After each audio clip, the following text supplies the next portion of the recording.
Yo, what's up CPL? It's Forte here. We're gonna chill out. It's 11 a.m.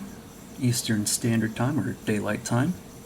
We're gonna do some coverage on the semifinals for CPL Season 8. We're gonna continue into that, and we're gonna do Tier 3 today between Lettuce Attack and my boys and the Korean Mechanics. Take a quick peek at the lineup here. Here's today's matchup. We have Zerg player Dada. It's going to go up against Terran player Axis. We have Terran player Herold up against Protoss player Champion. Terran player Ingo is going to go up against Terran player Zohan. Zerg player martingb? How? I'm not sure. I didn't think about that. I'll get back to you. I'll put a pin in that one. Versus Protoss player Brainojack. And then last but not least, Protoss player SHimmer versus Zerg player DeadDumble. Gonna jump right into it. Boot the StarCraft up. Gonna go into LAN because if you watch replays in single player, the minimap is really slow. And you guys taught me that last time, or a few times ago. So now I'll just dig into my replays folder here. CPL Casting, Season 8. Week 12, Tier 3. Dada versus Axis, game number 1. Let's boot it up. Let's get this cast started. Here we are, series number 1, game number 1 starting.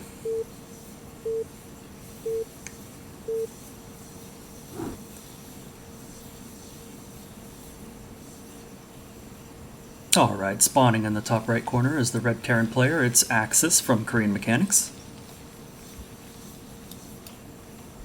And in the bottom right corner is the magenta Zerg. It's going to be Dada.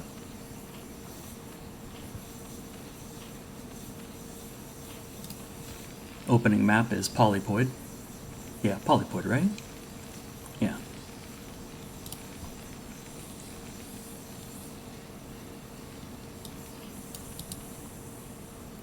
And we are in Tier 3, but we're at the very end of the season, and typically, in my experience, having been in CPL for 2 seasons before this one, every time at the end of the season I watch the Tier 3 players, they improve the most. And it's awesome to see, too. It's always great. Like, we'll see more macro cycles, we'll see less supply blocks, we'll see better builds, everything just improves overall. The CPL really is a wonderful place to learn StarCraft. Can't endorse it enough. Okay, back into the game. Here's our Overlord at 9 supply. Typical supply depot here for Terran. Will be followed up 11 with a barracks shortly.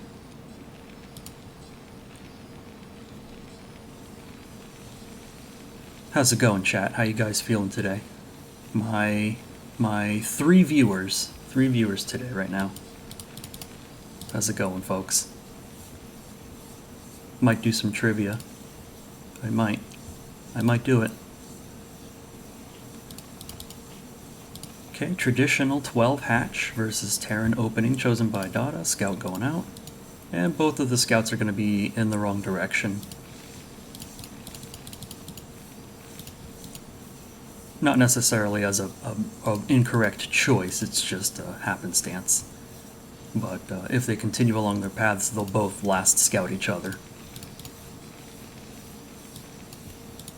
Which in my personal opinion is probably a little bit more advantageous for Zerg that took an economic opening. And then here we have the spawning pool and gas follow-up at 11 and 10, so this is a very traditional 2-hatch tech build coming out of Zerg. Doing good. Thanks for giving me something to watch while I avoid spreadsheets. You got it, Jeff. Anything for you. Okay, second supply coming down. No gas just yet, so probably telegraphing an expansion. And there's our command center. So racks expand for Axis.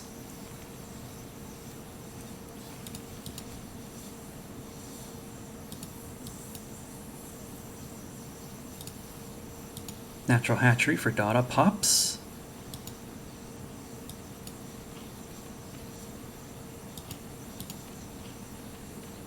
Layer starts. A little bit late for a 2 hatch timing, but that's okay. 2 Marines at the front here, third one making. Here's our gas. It's interesting as a decision strategically to have taken the gas before getting a second barracks, especially since we haven't scouted the opponent yet.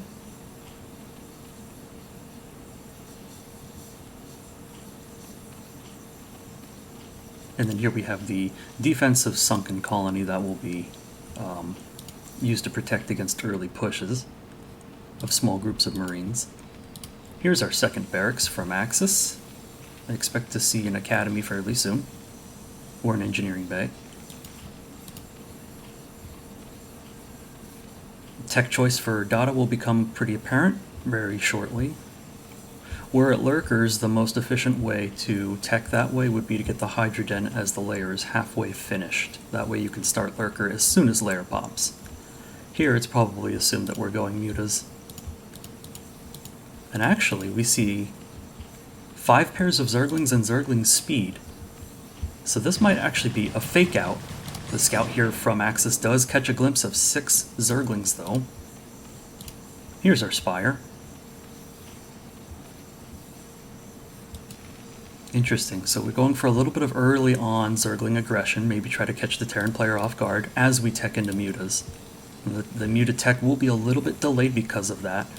And then over on the other side here we have both the Academy and the Engineering Bay for Axis coming up. Both barracks on full blast, just pumping out Marines. We have a nice healthy group of Marines here at the natural. And here comes this Speedling attack that we were looking at earlier. Oh, I like this. Sending just a few Zerglings in just to peek. You know, peek at the Marine count. And chooses to engage. Alright, honestly I don't think that was too bad for Zerg. The more the Marines that you can take out, the better your mutas will fare once they pop. Now the Spire is almost done, 500 out of 600 hit points. We have Lurker already on the way, even before Mutalisks. Very interesting. And then ostensibly looks like a third base drone moving out. Scans are going down for Axis. Catches the tech, both techs.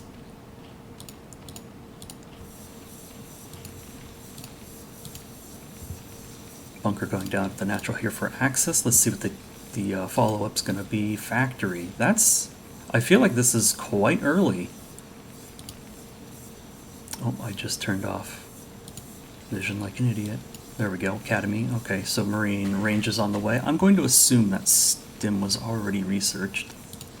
+1's on the way, third barracks on the way. Yes, quite an early factory. I'm curious to see what mix of that. Alright, so with 2 medics to back him up, Axis is feeling pretty comfortable and is going to push out. We have a macro hatch going down in the main base. And we have no air at all, yet we have gotten the Spire. I feel like this has been a mind game. We're trying to trick the Terran into thinking that it's mutas, when in fact it is Lurker. Very cool. Very cool to see in Tier 3 mind gaming happening.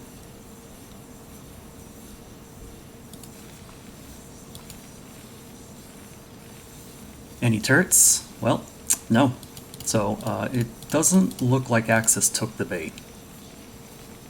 Oh, well, we do have 1 turret up at the front, but you know that's probably for Lurker detection. And Axis is combing the map with his M&M party, looking for that third base. Gonna check here, but Dada hiding the drone. Way down here in the corner. Very smart. Will Axis find this drone? Find out on the next episode of Dragon Ball Z. Okay, small Zergling force moves in. Nothing of value obtained, so just throwing the Zerglings away. A little bit unfortunate. Dada posturing to take this 3 o'clock base here. Interesting choice because of how close it is to Terran. That could be dangerous. Well, it's a double-edged sword. You're closer to Terran, so you could filter your forces through this way. But if Terran's closer to you, they can push this and take it down much faster, right? Much easier. And Axis done a really good job of looking around, checking for bases, hanging out right here at the 6 o'clock, moving in, scanning. Interesting scan spot. Tech-wise, ooh, we're already at Irradiate for Axis. Very nice. Second eBay on the way. Tanks out? Yeah. Yeah, you didn't take the bait. Axis is smart. Caught on. It's not going to be Mutalisks. Tanks. 3 barracks. Science vessel. Looking good. We're looking real good. Current upgrades. Just +1 for Marines. And nothing yet for Zerg. Hive on the way. 9:30. Could be a little earlier, but not a bad timing. Oh no, these drones are fried. That's unfortunate. Yeah, and Axis is just gonna make one big push. With 2 siege tanks in siege mode, this should be no problem at all.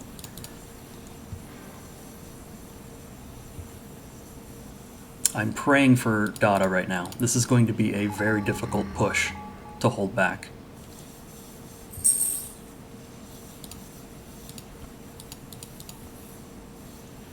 And tanks are getting into position, sieging up. Dada chooses to move forward, but I don't think that's quite the play. 3 lurkers down, 1 remains. Dada catches one of the siege tanks that was sieged a little too far forward. And the siege continues. Let's take a look at the tech. Hive is available. No additional structures. 4th base on the way down in the bottom left corner. Base starting to be operational here at the 3 o'clock. Ooh, can these Zerglings snipe the siege tank? That'd be good. They get it. Very nice. Very nice. That will stall this attack out. Axis could choose to take the fight. It's risky. Take a look and see where you scan. Okay, checking the 6 o'clock here, finds nothing. Take a look at Axis's base here. Command center being built for a 3rd. We're up to 5 barracks. 4 science vessels being produced. We have additional tanks.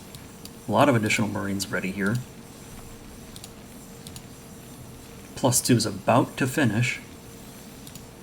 And here comes the reinforcing wave. More skins going down. Checks the tech, finds the Defiler Den.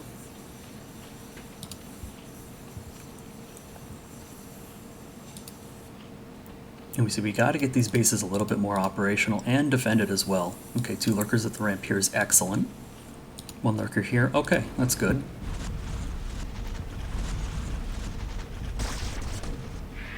Setting up lurkers in position to defend against this push. See some irradiates going down. 1 more irradiates available. We'll see when Axis uses it. And if we just kind of slow push here while Consume is not available, we can potentially bust this natural. But once Consume is done, the tables are going to turn a little bit because siege tanks become a lot more useless in the vicinity or underneath a Dark Swarm.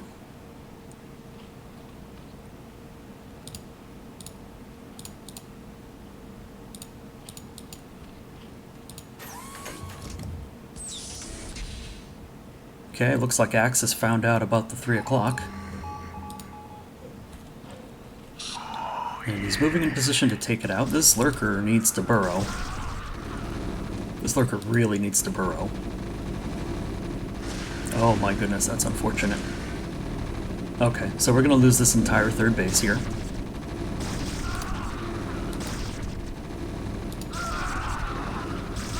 The two lurkers that were up here on this ramp doing an excellent job picking off the reinforcing Marines.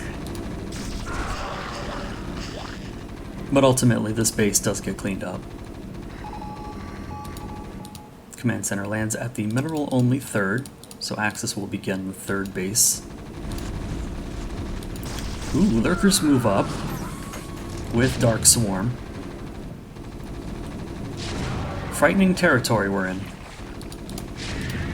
Okay, gets the radiate off on the Defiler, that's good. This is kind of a nuisance. This is like nothing.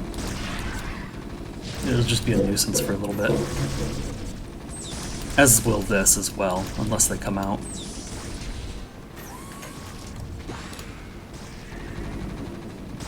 Sending in some additional Zerglings here. They do get under the swarm. We'll take this bunker out. But yeah, without any muscle, these swarms really are just kind of a nuisance. Check this base here, it's starting to become operational. Lots of Zerglings in production for Dada. And Defilers that are going to tail them. More Hydras, no doubt for lurkers. Oh no, we're going to lose this entire group of Zerglings here. Dark Swarm, a good placed Dark Swarm, but nothing to utilize it. So a little unfortunate.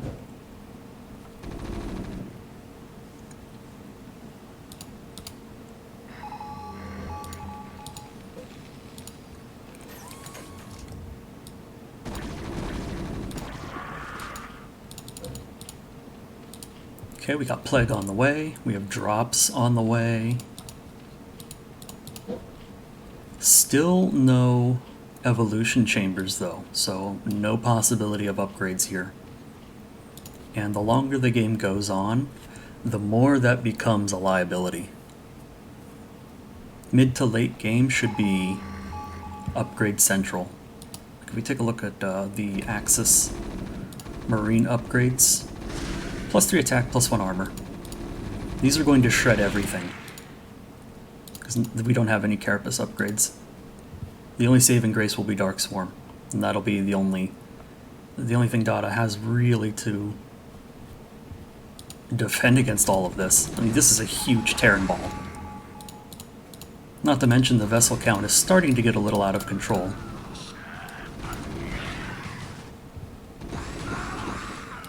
Okay, good micro by Axis here.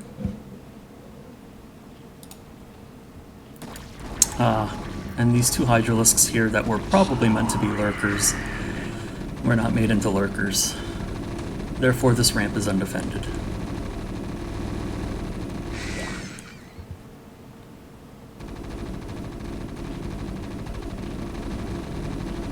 I'll say it again, my favorite word. Unfortunate.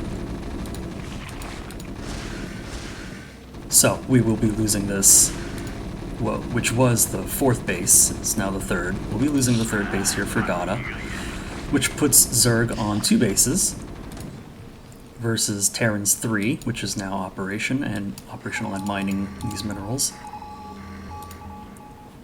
That's a huge Zerg force.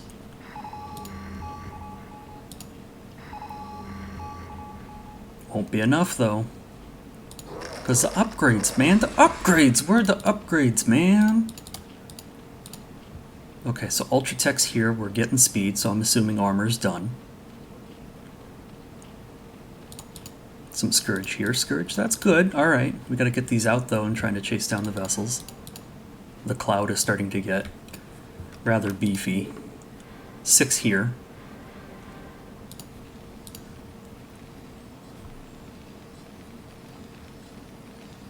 And it looks like Dada's just going to kind of go for the throat, sitting outside the Terran Natural. Gotta micro this. Oh, loses the Defiler before anything gets cast. What's my favorite word? Unfortunate. The rest of the Zerg forces move in. We have Hydralisks, but they don't have any unit upgrades. They're moving along pretty sluggishly, so we don't have speed. I'm going to assume we probably don't have range either. These were probably meant to be lurkers.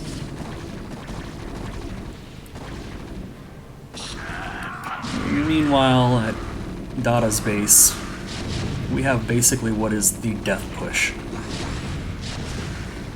An absolute bust. And the Zerg force that's here underneath the Dark Swarm will get cleaned up eventually. This just is not enough to make any impressionable impact here. Dada knows that. GG gets called. Game 1 goes to Axis.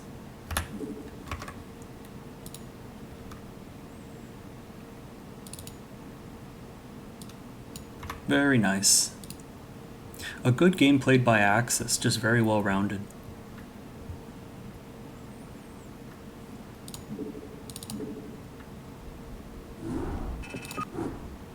Oh shoot, I usually show this the score screen. I didn't do that.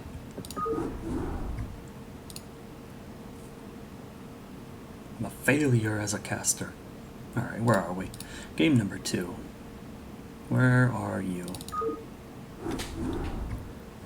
There you are. Let's jump back into it. Game number 2 between Dada and Axis will be on Neosylphid, starting.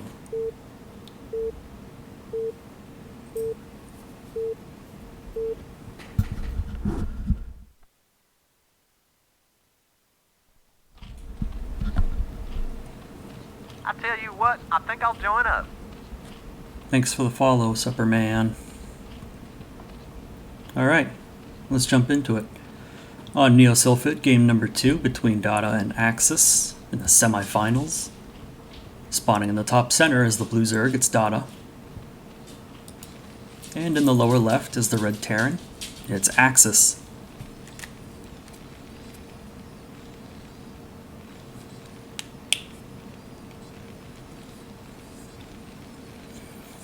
Trivia? Oh, Escalade. Must I spoil you?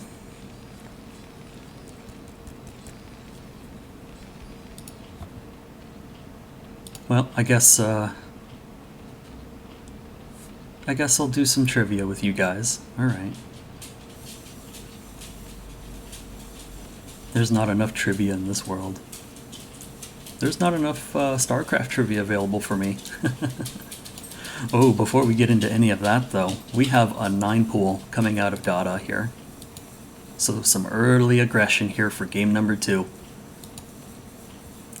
Gonna take this gas. We're gonna see if this is going to be for speed or, yeah, if it's for cancel. Alright, so this will be an economic 9-pool in which we will produce 3 pairs of Zerglings and then take the natural hatchery.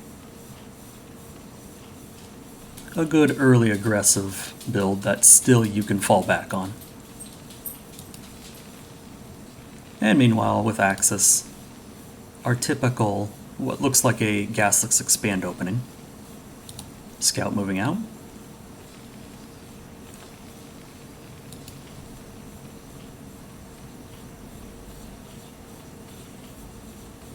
Nine pool pops, and our Zerglings are on the way.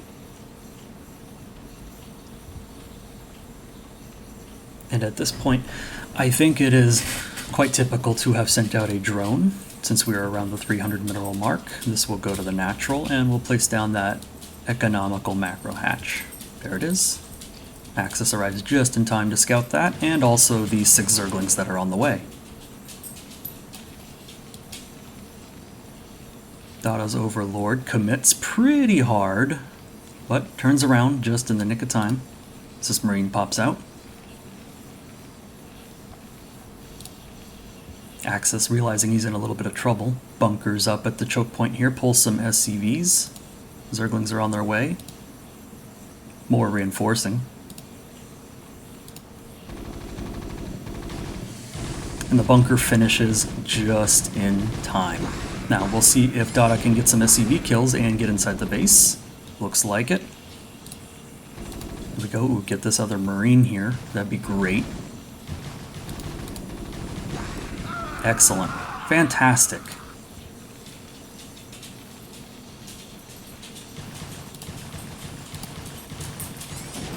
And an SCV kill. And another. This is starting to become worth it.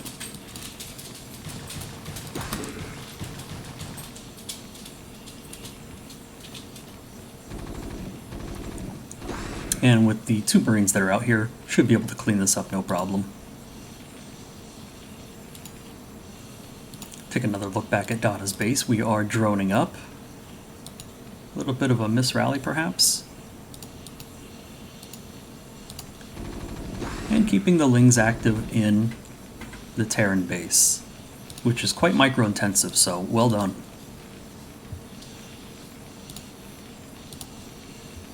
Okay, Axis taking his gas now, as well as the Nat.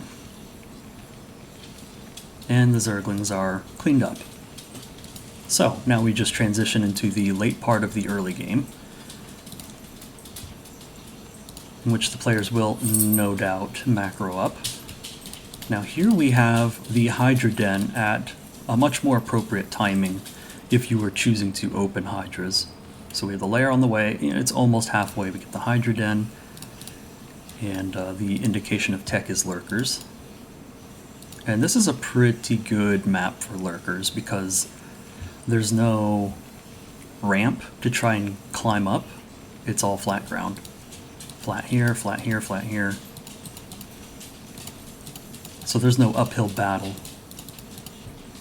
And also the side bases here, with this tiny little ramp, it's real easy to take these if you open lurker, these little bases.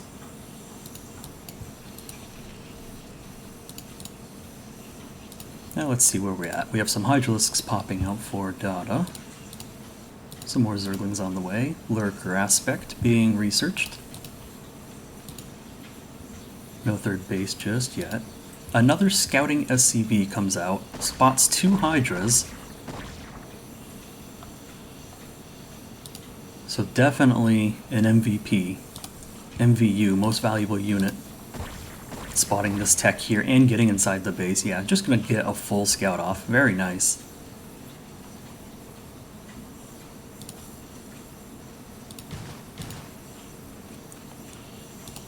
Nice full scout. And in response to seeing the Hydralisk Den, we place some additional bunkers down at the front, some missile turrets for detection, and then a lurker push becomes null and void.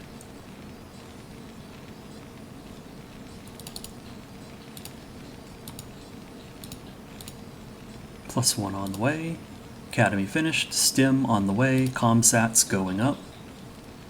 Well, 1 Comsat. Lurkers being morphed in the middle of the map, paired with some Zerglings. I'd like to see Zergling speed. That would make these much more effective units in the coming battle.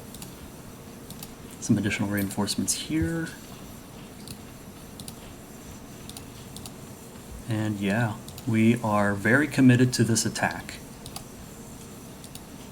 as most of the larvae are being spent on Zerglings. Still no Zergling speed.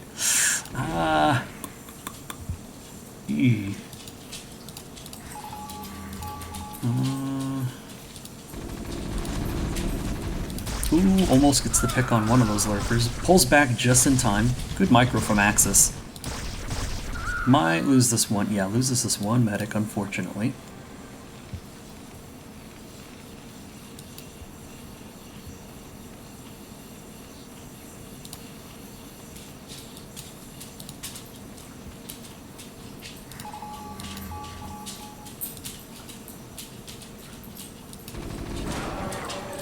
Oh, the lurkers that pushed forward got picked off. Just trying to find out where that scan was. Yeah, it was right for the front. Missile turret behind this bunker here should help with any additional pushes, but it's all Zerglings. Yeah, it's all Zerglings right now. We'll see if Dada chooses to try and make a bust. Obviously it won't work, but we'll see if he attempts, because this is what we see. Tech coming out, another macro hatch on the way. Spire tech, I like it. Queen's Nest, okay. I'd really like to see a third base, especially while we have this kind of soft contain going on here with these Zerglings. Now's a good time to try to secure a third. Here would be a good spot since we already have lurker tech. There's Zergling speed. All right. Good, good, good. Scan goes off in the main, finds the Queen's Nest. Okay, troops walking up front find a lot of Zerg, but Axis taking a good fight. Taking a very good fight. Only losing what? What was that? 1 Marine, I think? And how many Zerglings were killed there? So good engage for Terran. Here's our 3rd base going up finally for Dada. And a good location picked out.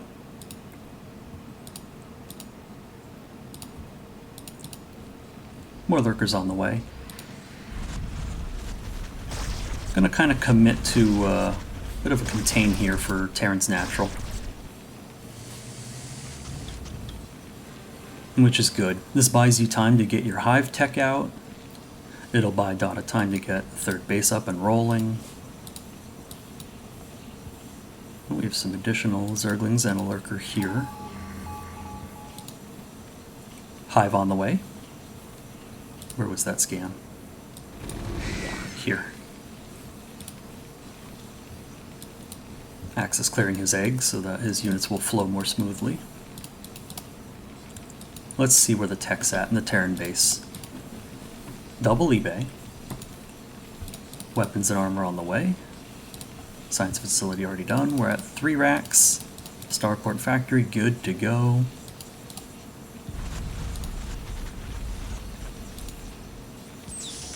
Terran infantry upgrades are at +1. Scans to peek the lurkers. Good quick reaction from Dada. Well done. Picks them up, inches them back a little bit, and reburrows. Fantastic. This forces Terran to slow push. Oh, but you gotta watch all these Zerglings. Don't let them aggro in. Alright, a little bit sloppy there. Losing a little more than half of what was here in Zergling count. Now we gotta back up with the lurkers. And Terran is slowly starting to push out. And if that push arrives here, yeah, see, here's our Defiler Den, which just now went down. If this push arrives before Defilers come out, Zerg is dead.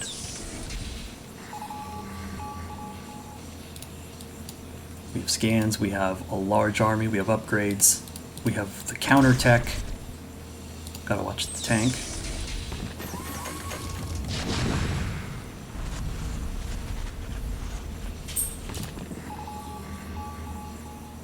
Third base working. Big round of drones. Not sure that's what we want right now. As this push comes out. We have a lot of minerals. We still have a good amount of gas. We want to spend all of our gas versus Terran. Okay, there. Does spend all of it. I'm going to assume that was lurkers somewhere. Ultra Cavern, consume. Oh no, it was Defilers. Okay. The Defilers on the way. And Axis is going to secure this pseudo-high ground 3rd. Okay, so no push, just securing a 3rd. And based on the movement of this army, it looks like Axis might know about the lower right base. But a Zergling backstab moves in. Very, very well done from Dada. This is the moment. Takes down the bunker, gonna get all these Marines. Oh well, that was a move command. Could have gotten these 2 Marines. Alright. Unfortunately, we lost all the Zerglings. We had no additional support from Defilers or Lurkers. That would have gone much, much better had we had Lurkers or Defilers with those. Yeah, and Axis is going to find this 3rd base here. This is toast. No saving this. Going to push Zerg back down to 2 base. Here we go. Consume, no doubt, done.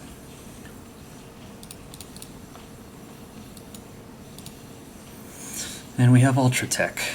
Now, the thing about getting Ultra Tech versus Terran, when you're not doing crazy Zerg, is that the simple rule is you get Ultra Tech when you have 3 gases. Then you can produce Ultras when you have 4 gases. So I'm a little concerned seeing a 2-base Zerg trying to tech with Ultras here. It's just not going to work out. Terran's too beefy. Terran has upgrades rolling. We don't have an evolution chamber, so we don't have carapace upgrades.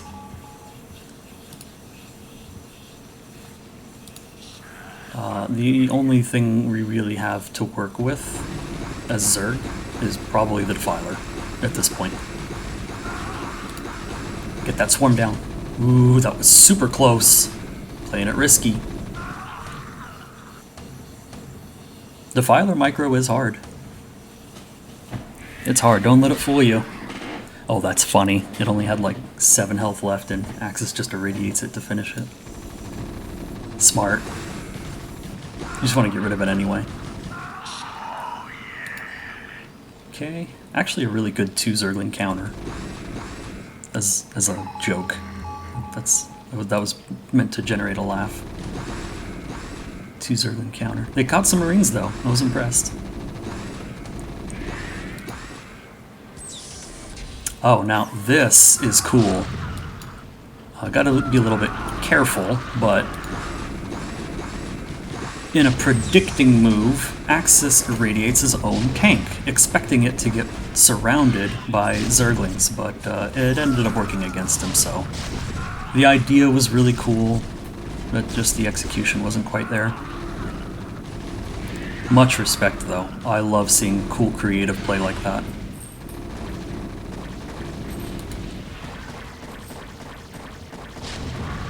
Okay, so with the Dark Swarm out, we are sort of holding this push off. I mean, not really. We're not gonna... This isn't gonna be stopped, and Terran is very, very likely to win this, but for the time being, Dada holding on with 1 cloud, and these Marines just push forward. Stim, blaze the Sunken. Down goes the Lurker. This should be game. There's the GG, gets called by Dada. It's game number 2. And Axis will take the first series 2-0.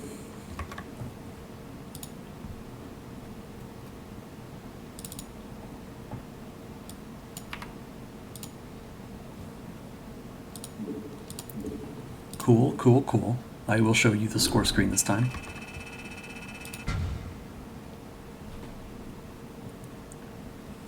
Do you have the overall series score? I actually do not.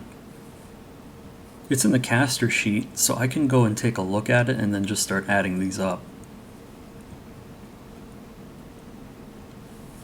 Other playoff casts have been tracking that. Yeah, I will have to help track that as well.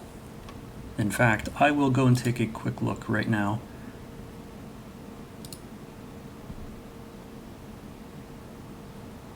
And see just where we are at. Okay, we're casting Tier 3 for Let Us Attack versus Korean Mechanics. The results so far were Korean Mechanics 2, Let Us Attack 7.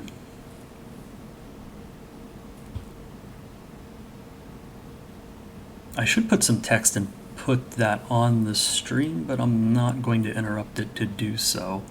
So this puts Korean Mechanics at 3, with this series being a 2-0.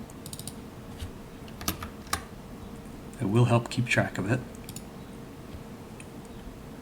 And we'll move on to our next series.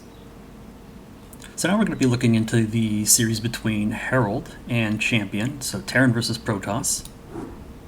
Let me go in and find these replays.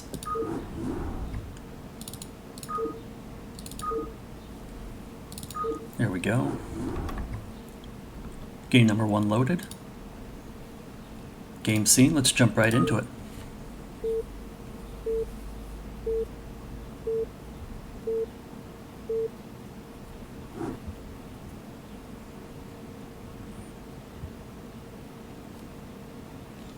Okay, game number 1 between series for Champion and Herold.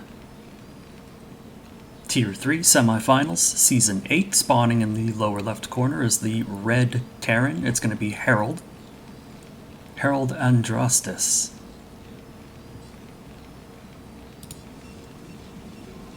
Spawning in the upper left corner is the orange Protoss. It's Champion.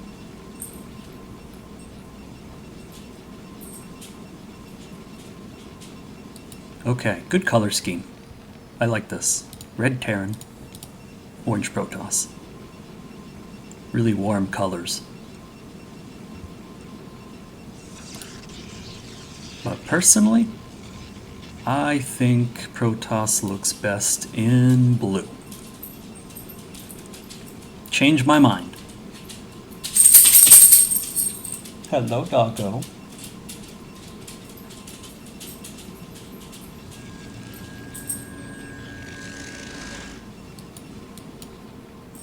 Okay, looks like Herold's going to be walling off the ramp here.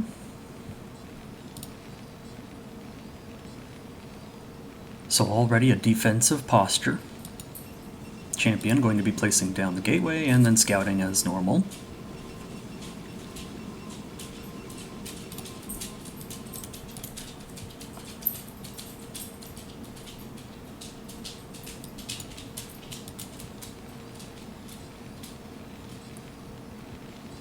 Here's our barracks for Herold. We'll see the gas, no doubt, in just a second.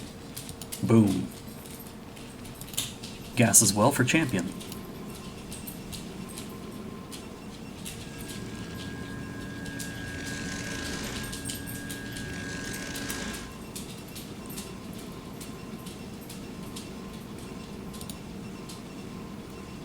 Okay, Zealot first out of Champion, slightly delaying the cybernetic score.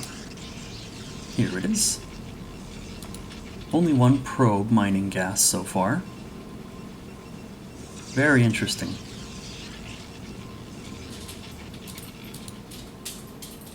Champion Scout completing its rotation.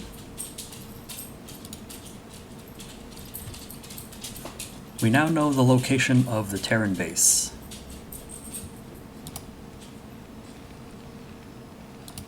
Okay, good. Getting some Marines up. We have 3 in gas here. Here's a factory. We still have 3 in gas here. So, potentially an indicator of a 2-fact play here. We'll keep our eyes peeled on that. Probe and Zealot rendezvous and test the ramp. Probe just goes right in. Here comes the Zealot, and now things get dicey.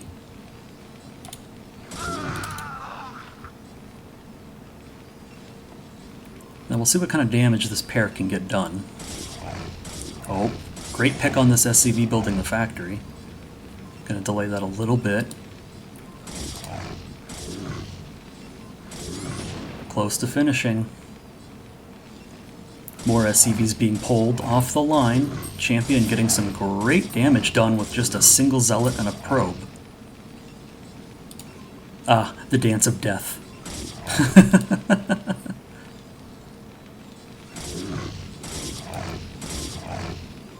Here we go, get this SCV building this. I want to slow this factory down as much as possible. Vulture on the way, about to pop for Herold. Now that the Vulture's here, this will get cleaned up. Even though we have a second Zealot in here. That takes care of that. Oh, we gotta be careful, we don't want to lose any more SCVs. And we will have to micro this Vulture a little bit. Here we go. Ah, the Dragoon makes things a little bit dicey again. The tables turned, then they turned again, and then they turned. Now they're turning again with this nice SCV pull that gets a pretty good surround. Unfortunately, we did lose the Vulture here.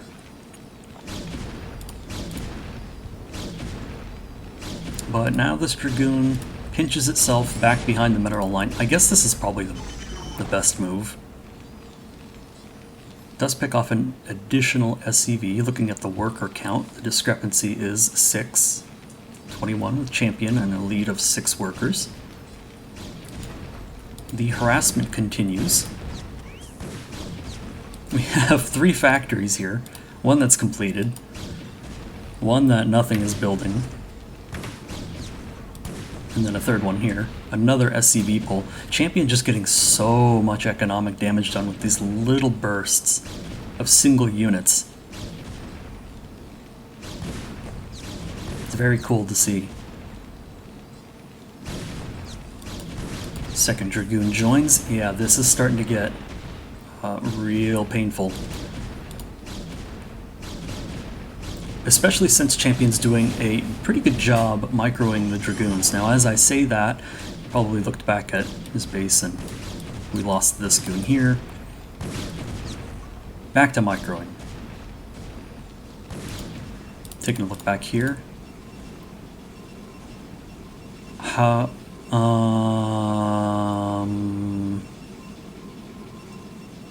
What happened? Okay.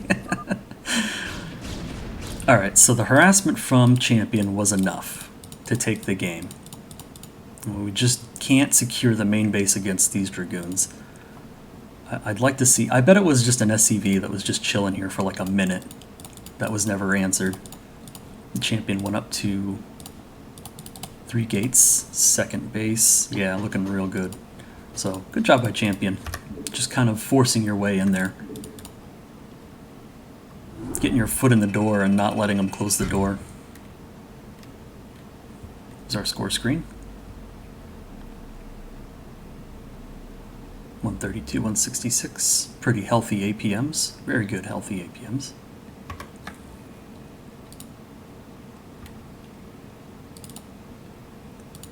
That gives a point to Champion. And we will proceed to game number 2 in the series.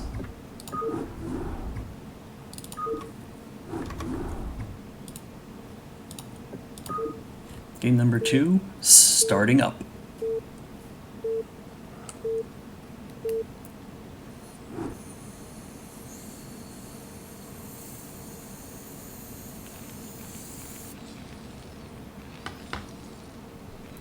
Game number 2 between Champion and Herold is on Neosulfid.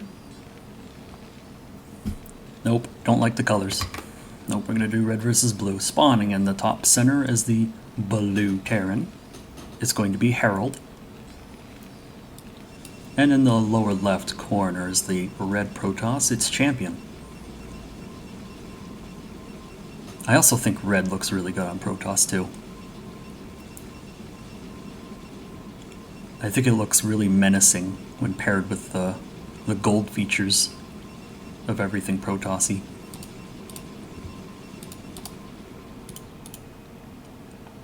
Okay. Okie dokie. Artichoke. Pylon in the center. Champion about to get a little frisky.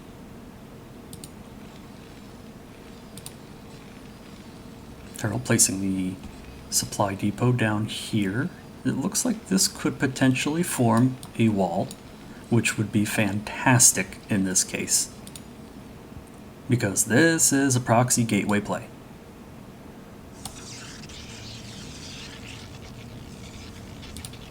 One gateway goes to scout.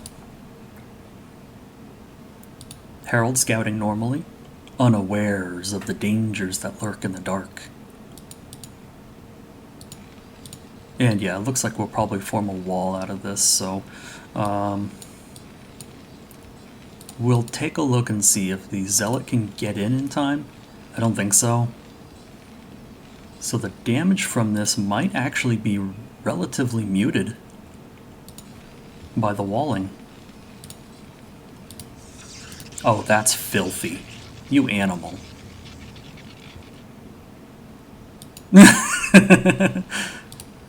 Okay, that's funny. It's comical. But I do so enjoy games like this. Alright, so we're committing to 2 gateways in the center. That's pretty serious business. Now Herold is about to find out the disturbing truth that Protos's base is naked.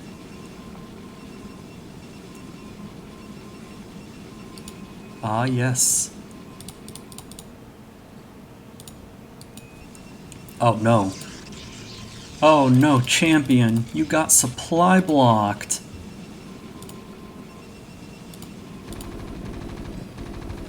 Oh, that.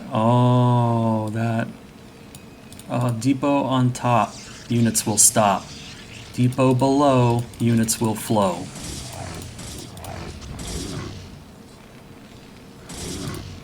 So it's lesson time for you Terrans. This is what happens. Herold, you had such good intentions. I like the build. Yeah, you get your factory. You attempted to wall. I mean, it all looks good, but like small mistakes like this will cost the game.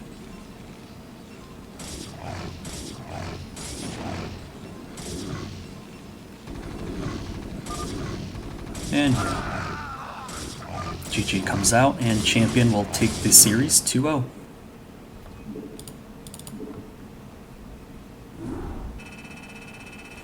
Score screen.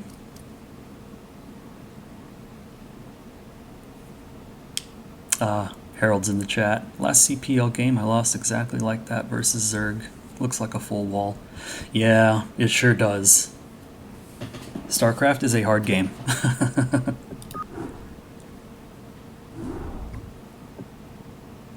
And also knowing like which doodads that you can wall in and around. It's tough.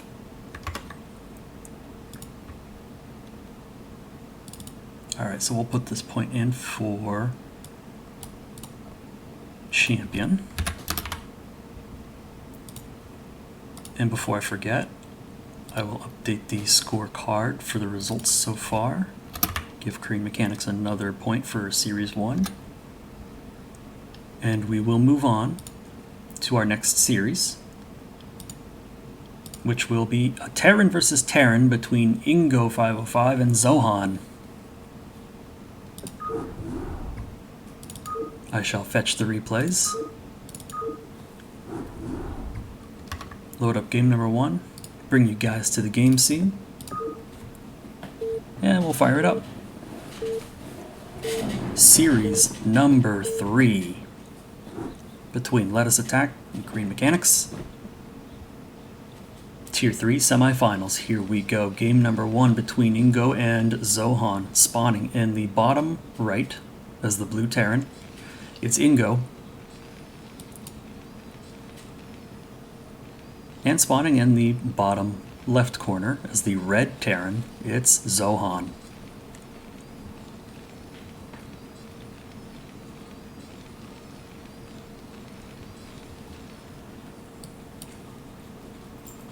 Is Vulture Wars TVT meta in pro play? I believe so.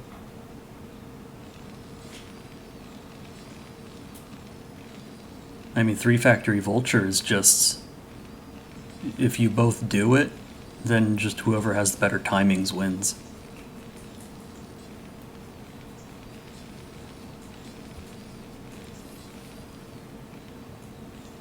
So like if you go 3-fact Vultures in TVT, you should be very confident in your timings. And your first factory timing needs to be like crisp. It needs to be like before 2:30.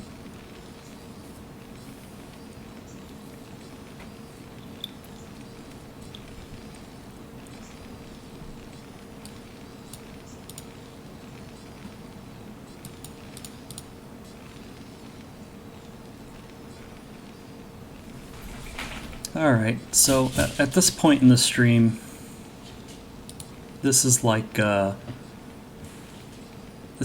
airplane equivalent of the pilot turning off the fasten seatbelt sign. We're in a TVT, so there's no more turbulence. You guys can get up and stretch your legs if you need to. Although we do already have some interesting play here. It looks like Zohan's going to go for a 14cc. Ah, yes, I like it. Okay, 14cc versus standard Rax gas opening from Ingo.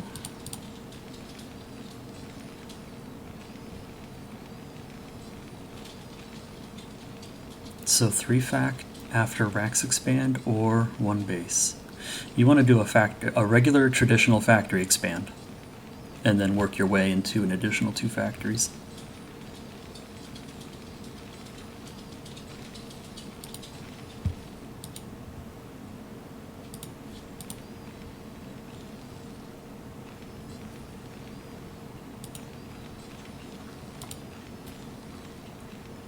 Okay, so everything here looking pretty normal. These are all normal steps taken after 14cc. Got the Rax gas moving up. And we have floating Rax there that needs to start moving. Factory here. 2 on gas for Ingo.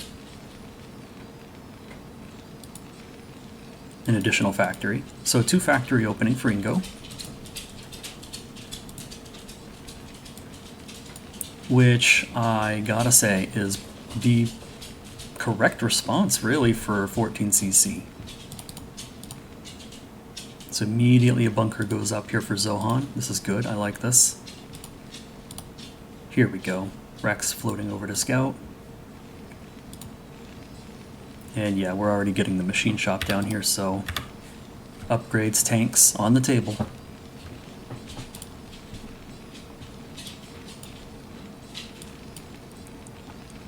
Oh, and an armory. Okay. Alright. Yeah, that's an armory.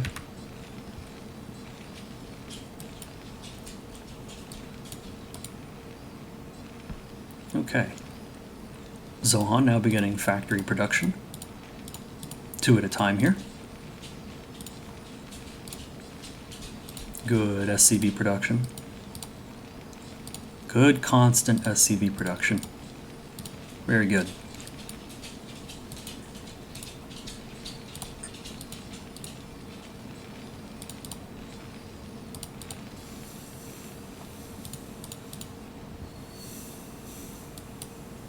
Okay, so Ingo's going to pull some of the SCVs off the line to help support with this push for repairs. And is confident enough with just 1 vulture and 1 tank.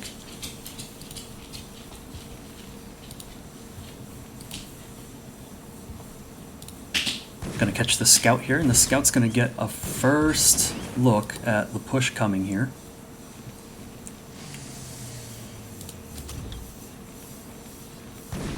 Ooh, Zohan pulling out his workers. I don't know about pulling the Marines out of the bunker. Yeah, see, now this bunker is worthless. It's not there to defend you. So now Ingo can just press forward. Okay, we have tank, vulture in production, 1 vulture here on the high ground. Oh, look at this follow-up. Oh, if this arrives and reinforces this, it's game over.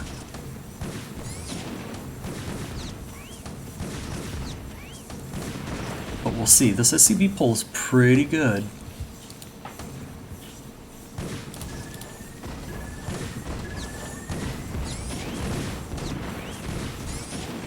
Okay, Zohan losing some of the SCVs. Ingo's targeting those down, and a little bit of sloppiness, almost losing a tank here. Not focusing this tank down. But look at the units. I mean, just in the repair. Reinforcing Goliath, reinforcing tank. Oh, a Wraith. Okay. Gosh, this is the most action-packed TVT I've ever seen. At least in CPL. This is nuts. I like this.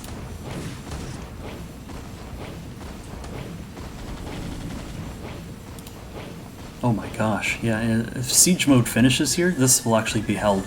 I'll take back everything I said. Good, Zohan performing repairs of his own. Don't lose his tank. What's my favorite word? Unfortunate. Okay, so with siege completed for Zohan, that'll keep this at bay for now. Ingo transitioning out of the push with a natural of his own.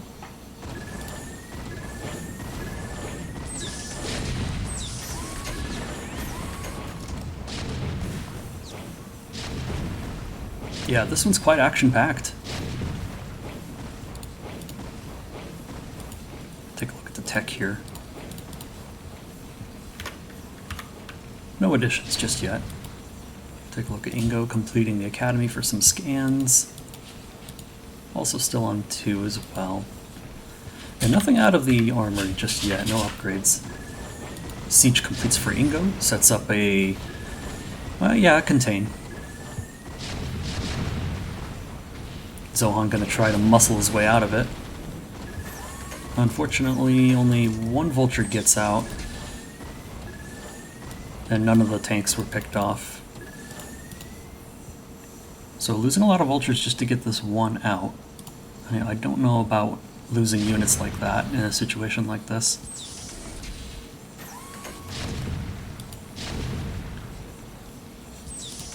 I love the repairs happening this game. Very good, guys. Very good. These repairs really do amount to a lot. They add up.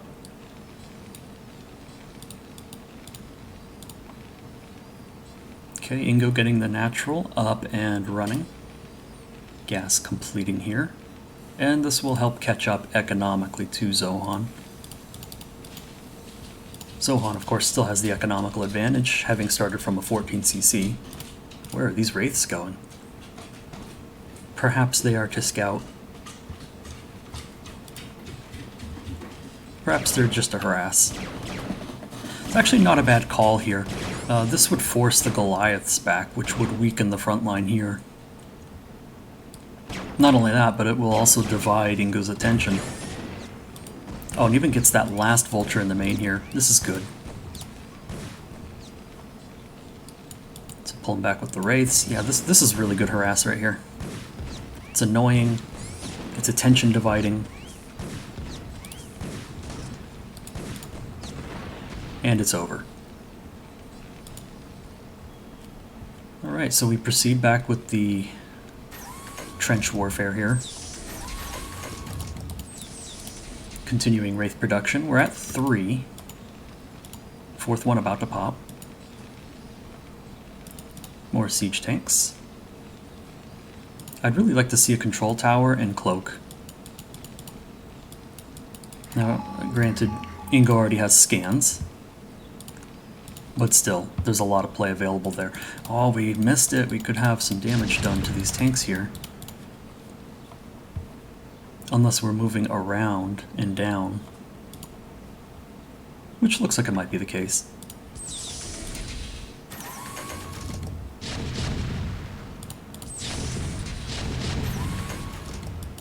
Ooh, this will be close. Nice. Alright.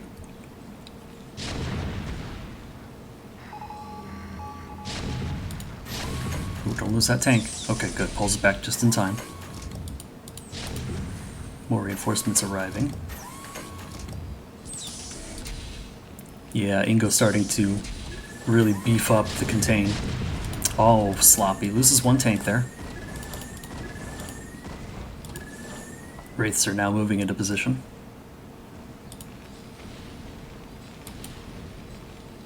Ingo has to rebuild the barracks here. Unfortunate. And is now putting up missile turrets. Good, this is what we need. We also need like 1 or 2 here in the main. It's a little late now.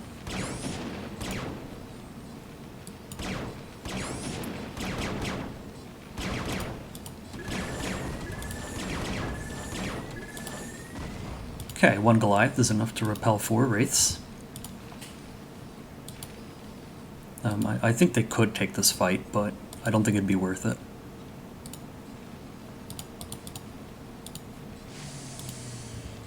Dropship play coming out of Zohan here.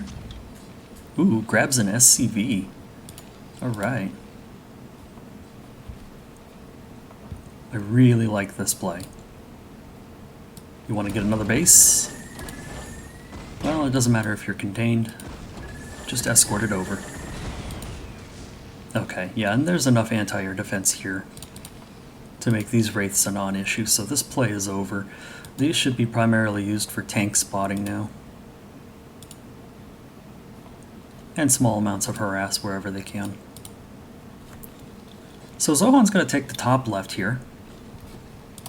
And I'd like to see this over here sieged up like right here. Wraiths here. This push has not progressed any farther. Do we have any upgrades on the way? Okay, so Ingo's at +1 on mech. Zohan has no mech upgrades just yet. Ingo is researching +1 air weapons. Now that... Oh, that's curious. Okay, Goliath in production. Starport going up, third base going up. Barracks floating in the wrong direction. I don't know where that's going. Soft contain, no progress. No bus just yet here. We have slowed down considerably. Okay, vulture harassment. Incoming. Now we have turrets, we have anti-air. Oh, he's actually just going to drop them here and then scoot them in. I actually like that more. Scanners coming up for Zohan. Look at this arc, this serious arc. This is... This is insurmountable. Nothing will push into this on the ground. Yeah, it looks like this vulture harassment was pretty ineffective. I mean, with the Goliaths here, for sure. Ingo even put up an additional turret here as well. So starting to catch on. Alright, now we're getting this third base rolling. So it's like they both kind of have hidden thirds that neither one knows about. They both kind of have tanks just lined up on one side of the map. They both kind of have the same stuff. Just one has Goliaths and the other has more tanks. Dropships. Okay, I do like this transition into a dropship play for Zohan. I think this is a good answer. We just have to be a little careful with the Goliaths because Ingo is producing a healthy amount.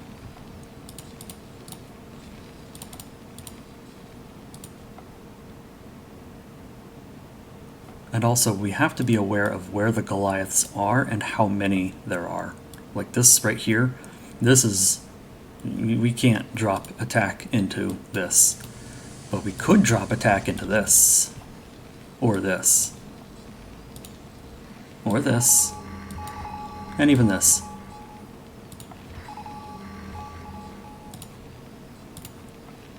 So here's the first drop attack moving out. It's just 2. We have 2 siege tanks and 4 vultures. Zohan's using dropships as well to ferry workers over to get this saturated much more quickly. A very strategic move. Good healthy production from these factories. More factories going up. Lost the barracks again. Ingo starting to produce dropships. More factories in production. And I must say, both players have done a very, very good job of producing the workers they need. If you look, 65, 64. That's chef's kiss. That's almost perfect. Well done. Lots of scans going down. For Ingo. Taking a peek, that's a lot of factories. And we found his third.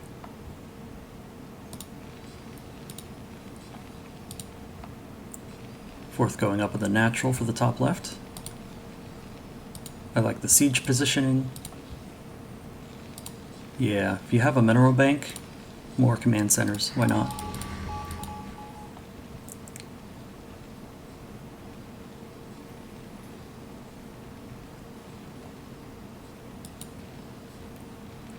Here we go. Our first drop attack. Now there is a good amount of anti-air here, but it's not going to stop the drop. It'll probably just clean up the drop ships. Yeah, the attack will commence. This base will go down. This needs to be floated, like now. But a good pull on the SCVs, not losing all of them. Oh, we gotta pull the rest of them too. Alright, so some good worker damage. Please lift this. Thank you.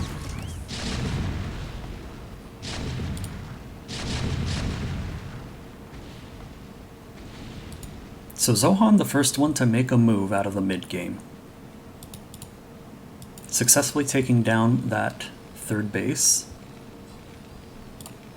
Making this mineral only third, the new third.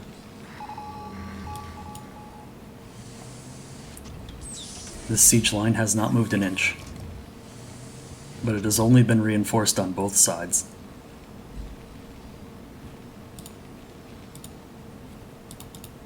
Mines now accompanying the map from these vultures, giving Zohan more vision. That's very good. Gonna scout around with these vultures as well, make sure there's nothing hidden. Finishes off that vulture finally.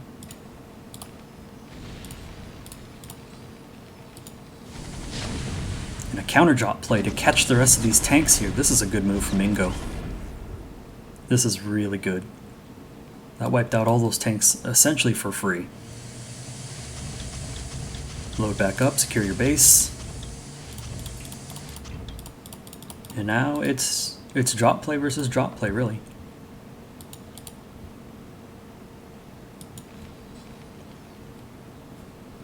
Freshly mined out at the main base of Zohan. Yeah, mined out for Ingo as well.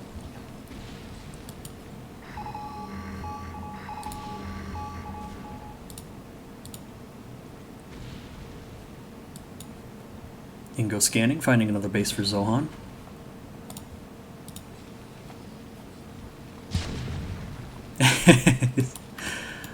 Some of the SCVs taking hits.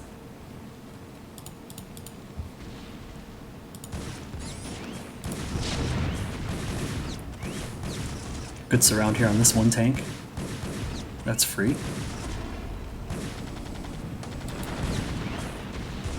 We're gonna lose these vultures. Another drop attack here at the 12, eliminated this base.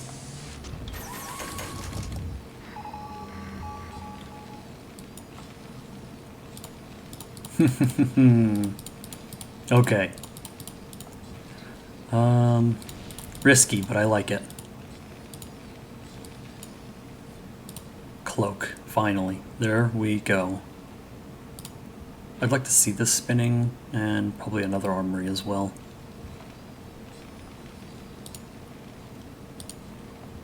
Alright, so Ingo's on 2-1 mech. Zohan's still on 1-0. We're crossing a point, a threshold now.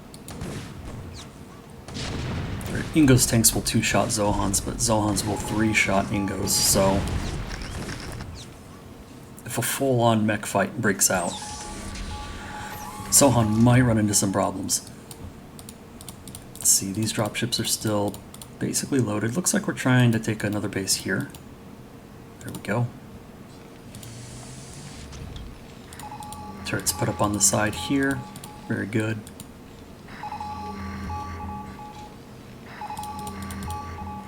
And we're just massing wraiths. This is so ballsy. Big PP energy. Please pull these back. Oh man, losing 2, that's very, very, very unfortunate.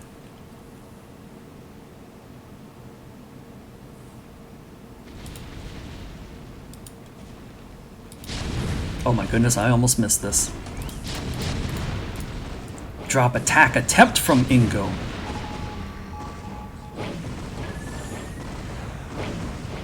That probably went about as poorly as you can imagine. Losing all the dropships, losing all the units. I don't think we really got anything out of that. The tanks were so well positioned from Zohan. 6 wraiths here. Add these. Makes 10.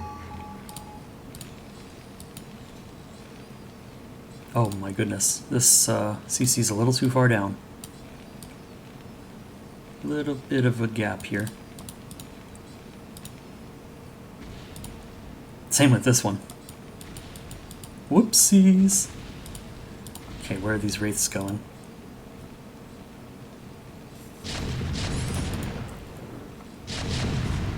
Little bits of bait getting chewed up by Ingo on this ridge here.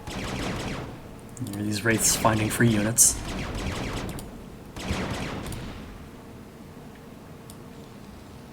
Ooh, that's a lot of Goliaths. I think Ingo's caught on. Knows full well. Yeah, this is more of a wraith mass. Just put up turrets everywhere and make some Goliaths.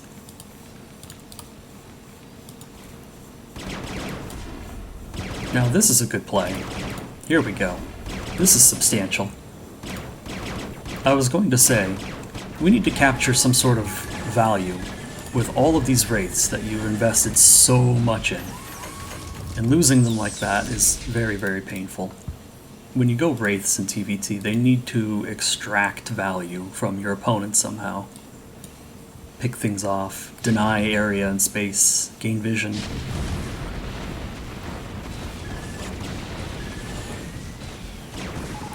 And I think this play here was good, so Zohan will bust this down, and we'll secure the mineral only third. This is a good engage for Zohan.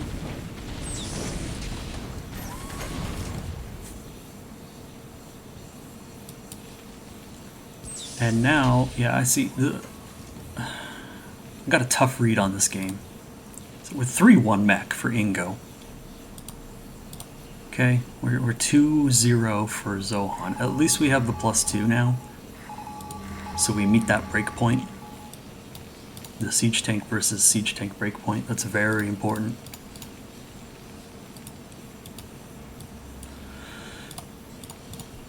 Okay, Ingo macroing up. Scans going down. These look like Zohan scans, they are. Just getting eyes. Eyes on units. Counts. Location.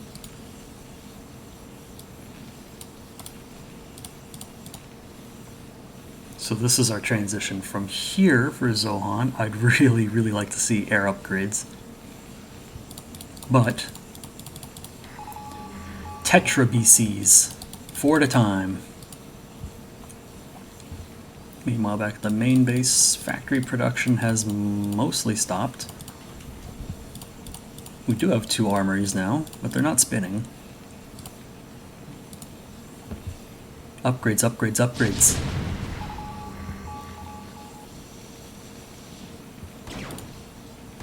Good play here. Little picks, even if we just get this one tank. These wraiths have to get some sort of value to pay for themselves. Not quite like that. Paper planes in the chat. Yeah, Dada, I agree. Paper planes. They're so flimsy. Okay, so here we have another drop force for Ingo moving out. Zohan flipping the tables a little bit and setting up a little tiny contain. It's not really much of a contain, but it seizes territory very close to Ingo, which is pretty good. A whole bunch of tanks moving out. Gonna seize territory on the top side here and hold that. That puts a nice stranglehold on Ingo. If we get a nice siege spread, like here, if you spread them out a little bit, that'd be really nice. Ah, okay, a pincer maneuver. Sure, this works as well. And we certainly have enough forces here to overwhelm this base.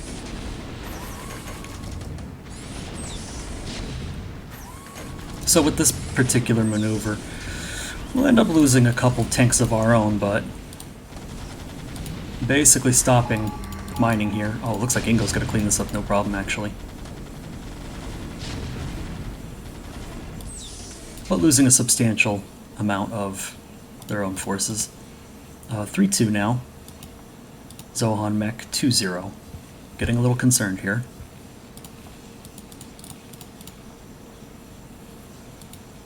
And we don't see too many vultures. Here we have some. We want to use mines and try to grab some map vision, right as I say it. Well done. There we go. Like we're in the dark up here too. Like we could mine this up and get vision here.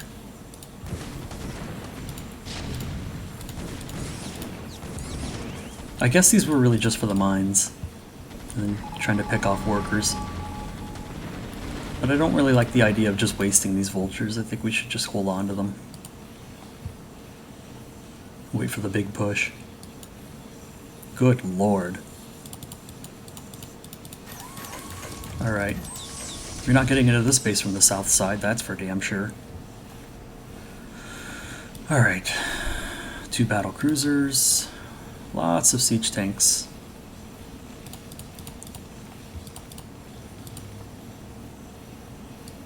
Good siege tank production from Zohan.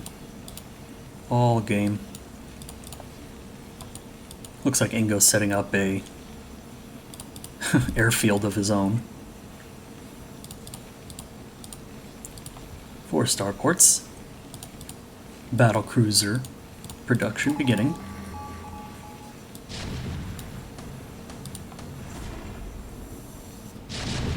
It'd be nice if this force could push its way all the way up here. I don't know. I don't think it will. Yeah, we've already taken too much damage. These 2 tanks here are putting in work.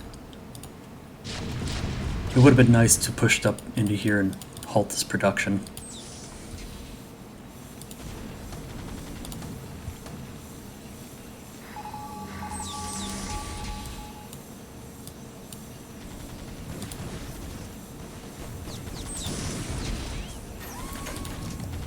This actually is a pretty action-packed TBT.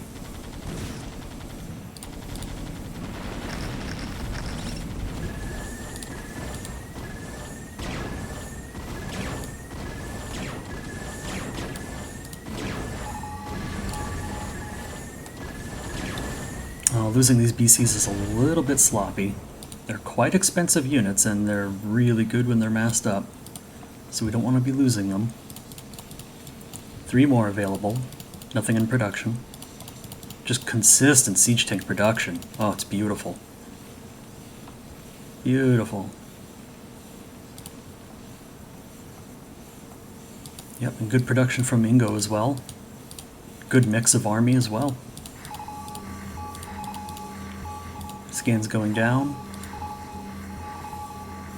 for both players. Yeah, this is getting pretty crazy. Okay, drop force of 5 drop ships here at the ready to support this moving in push. Ooh, these got scanned. You saw that. That was a scanner right there. If Zohan was peeking, should know full well there are dropships moving around. Ingo's gonna go ahead and engage here. Don't know about that. Zohan's got a strong position set up here and should be able to hold this.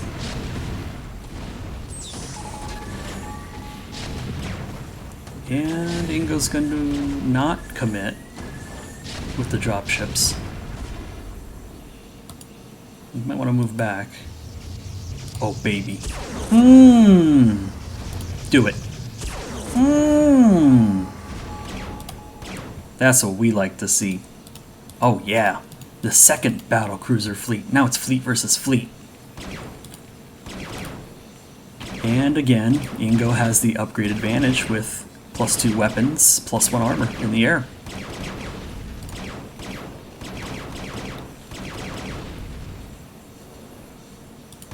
Meanwhile, south side, Zohan pushes into the natural.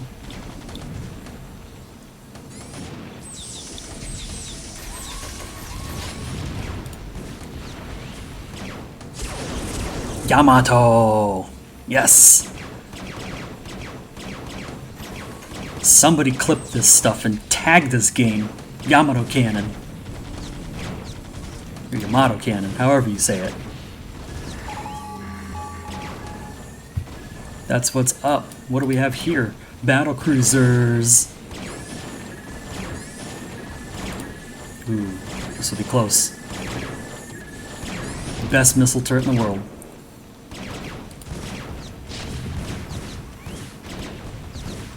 Okay, so this is a pretty precarious position for Ingo to be in. You're about to lose a lot of your production if you cannot defend this. Now granted, we have another main base to work with as well as an airfield to produce out of. And there's just so much going on.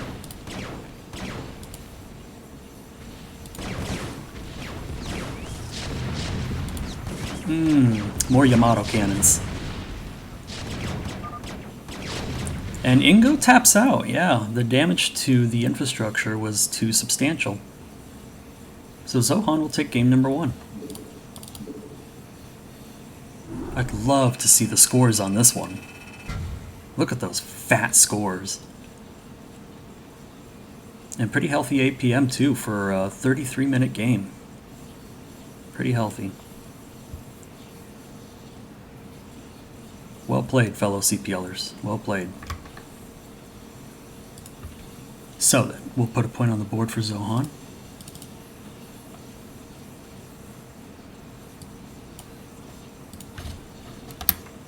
Man, I don't know what it is about Korean mechanics tier 3. They're monsters.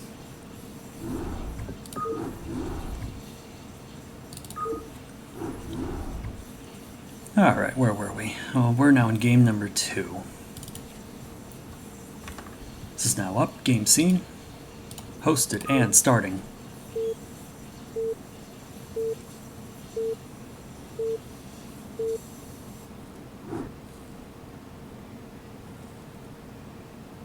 CPL Season 8 semifinals, Tier 3, Ingo and Zohan, Terran versus Terran fighting. Game number 2 on Neo Sylphid. Spawning in the top center is the blue Terran, it's Ingo. And spawning in the lower right, it's Zohan. So in game number 1 we saw a 14cc and a 2 factory. Surely we'll see some deviation here. Or will we see the exact same thing? How mind-blowing would that be? What if they reversed? What if Ingo 14cc's and Zohan 2 facts? Think about that.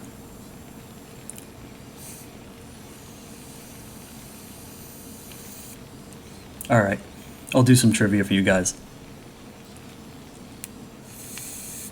Where's Escalade? He's gonna wanna participate.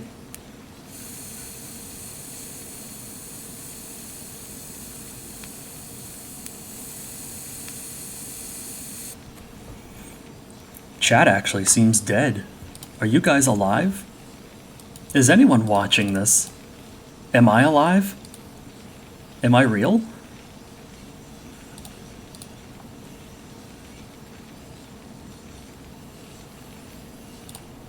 Okay, forward barracks here.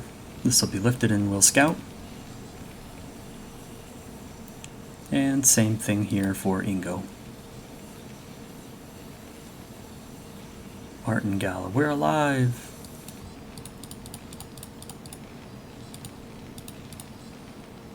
Ah, I assume it's your games I'll be casting next. And then if I'm right, do me a favor, tell me how to pronounce your username.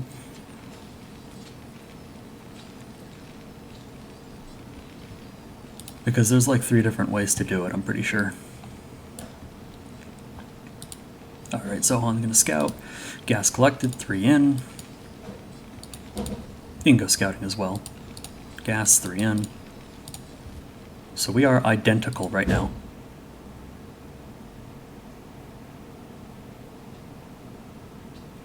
Martin is from GB. So it's Martin GB.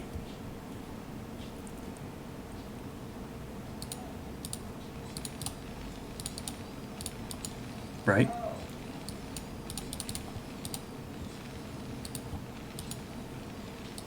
Okay, factory's going down. Zohan's factory just slightly ahead. And Ingo's factory in quite an interesting position.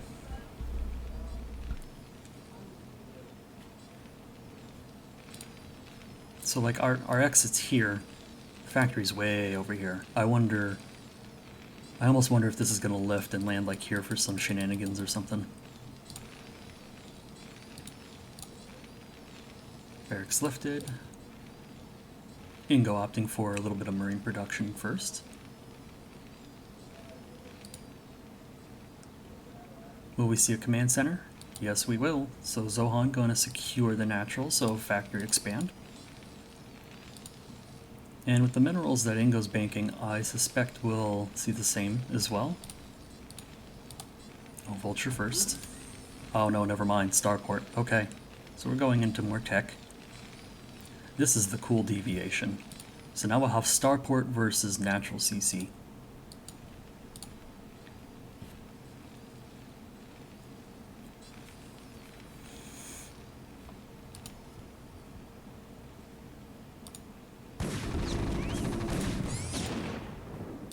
Peaks the CC. Okay, so well done by Ingo, sneaking that SCV in there, getting that vision, confirmation needed to make the next step in your planning, your strategic planning. Okay, the barracks are going to kiss each other. Huh? Will we see Wraith or will we see Control Tower? We see Control Tower, so Wraith is going to be the move.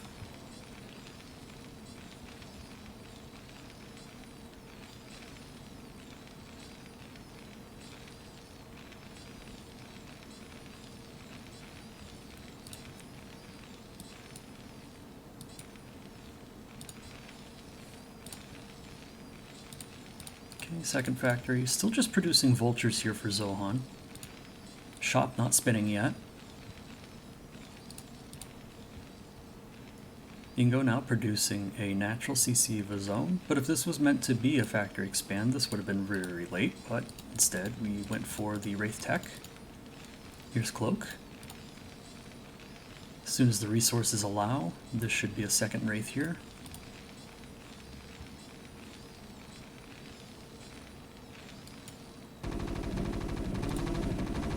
Barrick's going to scout the lateness of the CC. So Zohan should be able to discern that something's probably up. And we went up and then over. So we didn't quite get the scout off, but something's up, right? And here we have lots of vultures and not enough to defend.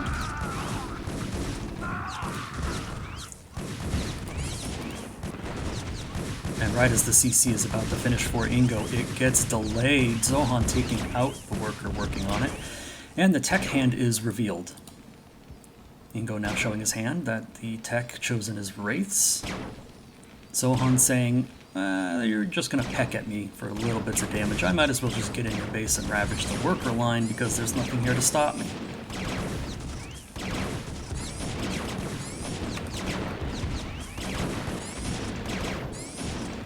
These vultures will get cleaned up, but the amount of economic damage dealt is substantial enough to have made this worth it. Oh, we gotta finish this last vulture. Get some extra kills there. Alright, let's take stock of where we're at. Zohan, Red Terran, 30 workers. Ingo, Blue Terran, 15 workers, now 16. So just about half the economic output. And with all the additional vultures produced, and speed having finished research, we'll just continue the harassment. Ingo is going to go on the offensive with Cloak. Missile turrets up in time. That's very unfortunate. Turrets up in time here as well. And turrets up in time here. That should be game. GG. Well done. Well done, Zohan. Just the right amount of aggression. The icing on the cake. Ooh, 211. Heating up.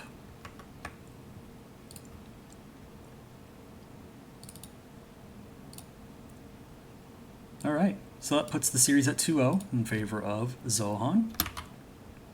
Crane Mechanics take another one out of Tier 3. I'm telling you guys, the Tier 3, they're crazy!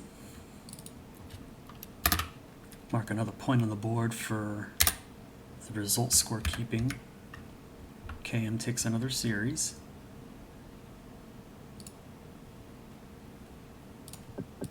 Jump back into the game. Find the new replay folder. We are going to jump into our next series. Find the replays, game number 1, boot it up. We pull you guys in.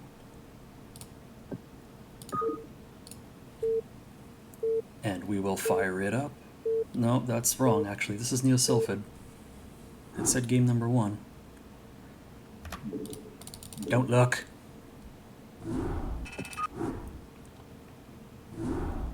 Huh. Let me investigate real quick.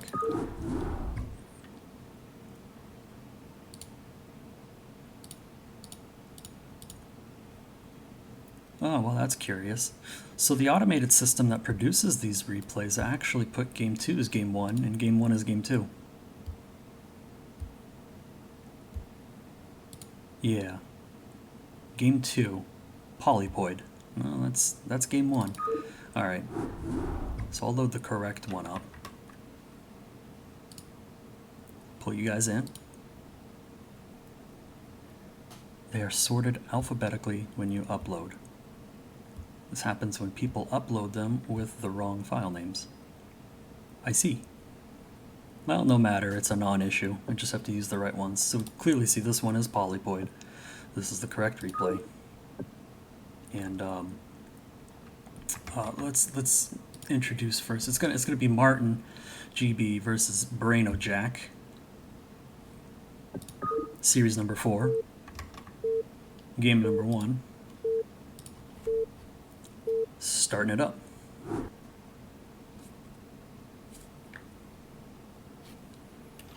Oh, they played on melee. That's not much better. Alright, well, we'll work with this because yellow does not work. Alright, spawning in the lower right corner of Polypoid as the magenta Zerg, it's going to be Genesis 7. Who happens to be,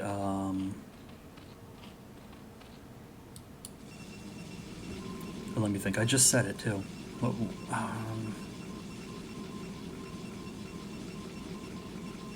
My brain really just went dead. Okay, so we have Purple Protoss here. That's Brainojack. Hi Brainojack, you're on my team. You're really good. You've improved a lot.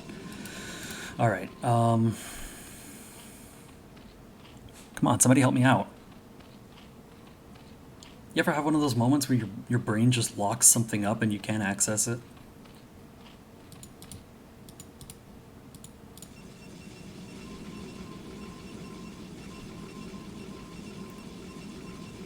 I'm gonna have to peek.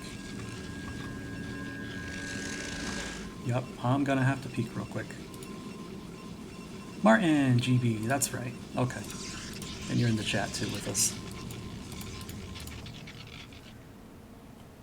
So since you're in the chat, why Genesis 7? Just curious.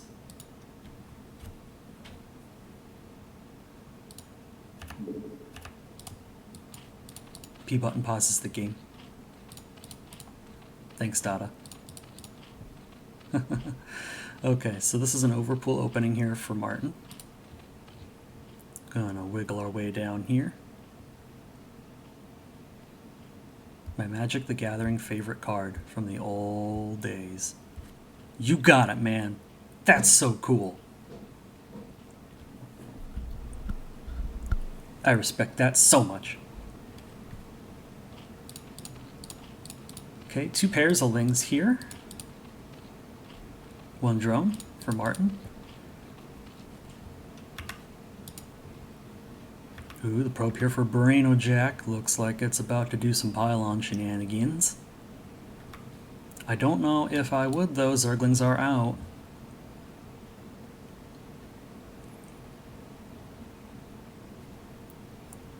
Zerglings out now, catch this probe, catch this probe. Oh yeah, baby, that's sweet right there. That's nice. That's gonna put Martin in a nice comfy spot.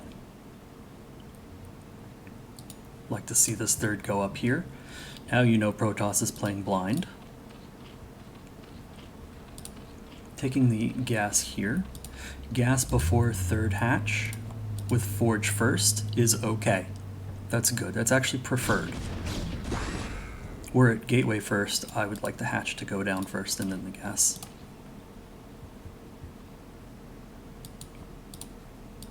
Okay, everything looking pretty normal here. This gateway looks like it's back a little bit. No big deal. Gas going down, pylon here. Cybercore will be the next move. Zerg here, starting to collect gas. Next move, quite possibly layer. Continuing to drone up.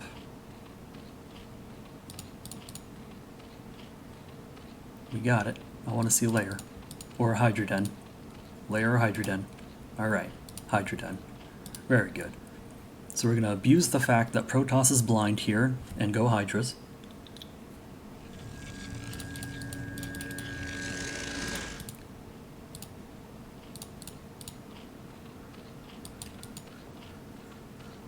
Okay, we have 6 on minerals here.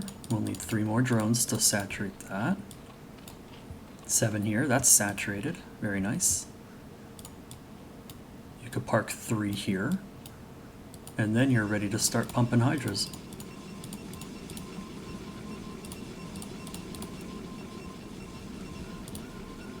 Okay, I don't like that this nexus is not blinking. Not at 438. This should always be blinking. Okay, we're going to Cybercore, another gateway.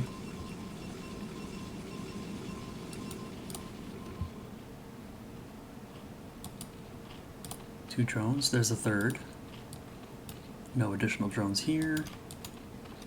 8 drones here, 1 more to complete the saturation. Hydra's being produced. I'd prefer if you complete the drone saturation first and then begin producing hydras. You'll get a better output that way. I understand you're doing 973 here. Yeah, like we're 1 drone short here. Every drone really, really matters. Really, really, really matters.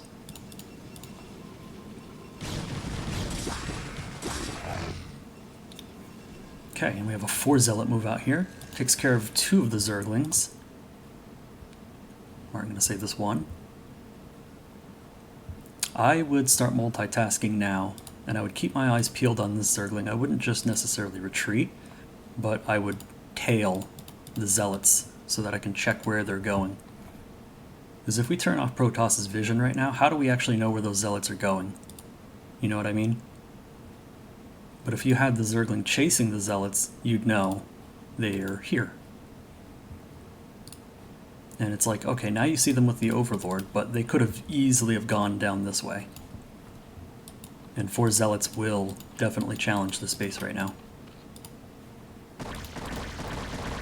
So we have a good, healthy number of Hydralisks now from the 973. We pick off 2 of the zealots. Severely injure 2 more. Ooh, we gonna get this pick? Yeah, we do. So 1 injured zealot. Immediate response of cannons. We need more than this. This is not enough cannons. I want to say like maybe 5, 6. And unfortunately the Hydras are already here. So this game is most likely over because these have yet to warp in. Yeah, GG gets called. Brainojack just a little bit too slow on adding the cannons, costing the game. And a well-played game number 1 from Martin. Nice 973. Room for improvement. Could be optimized, but very, very clean. Especially for tier 3. Very nice.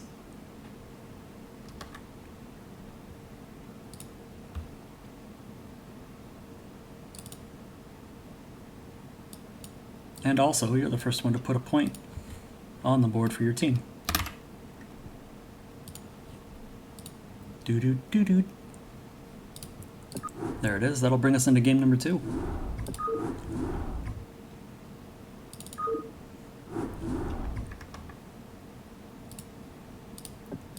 Pulling in, starting it up. Game number 2 on Neo Sylphid.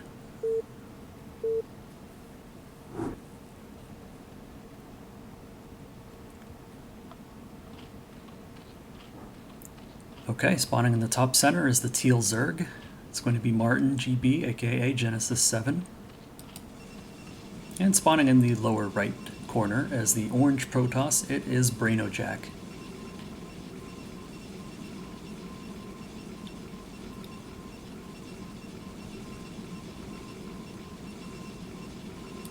I'm curious to see if we'll see another Forge Fast expand again, or if we'll switch it up and go Gateway.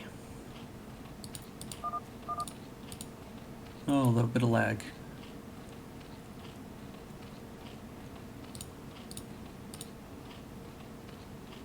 And I'm curious to see if Martin does the same thing, or will play a more standard, more normalized game in Tech to Layer.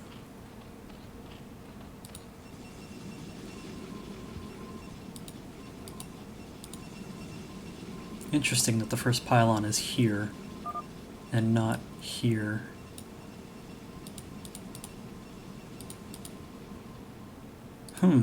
What is the plan? Is this going to be a 2-gate? An in-base 2-gate? It sure looks like it. Alright, so talk about changing it up. And this is the best part about, like, best of 3s. Anything that's more than a best of 1. You really get to... You get additional avenues to express yourself in a game against a particular person. In other words, bust out the builds.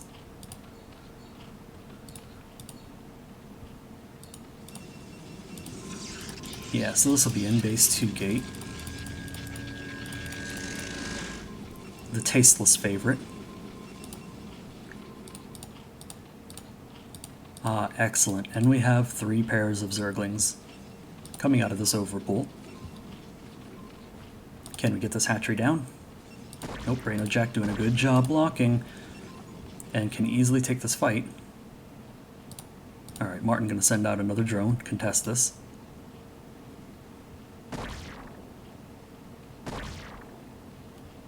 The Zerglings come and should push that out.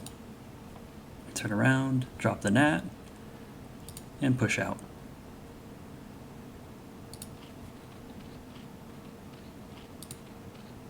Ooh, early gas again. Alright, this time, this is really risky. We don't have eyes on the opponent, so we don't really know what he opened. So taking gas first, like, if he's just going straight Zealot, which he is, gas isn't really going to help us at all. It'd be too late for Layer. Zealots in large numbers do well against Hydra.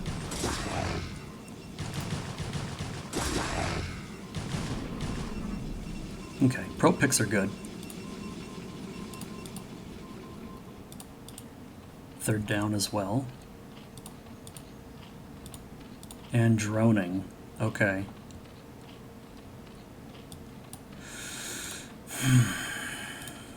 As long as Protoss keeps his Zealots in the main base, the droning is okay. But in order to ascertain that, you have to keep vision of his Zealots with your Zerglings. If he moves out with the Zealots, you have to spend those larvae on Zerglings. So here we see just Martin's vision, and we have eyes on just one Zealot. We know that there's more, but we don't have eyes on them, and now we have eyes on nothing.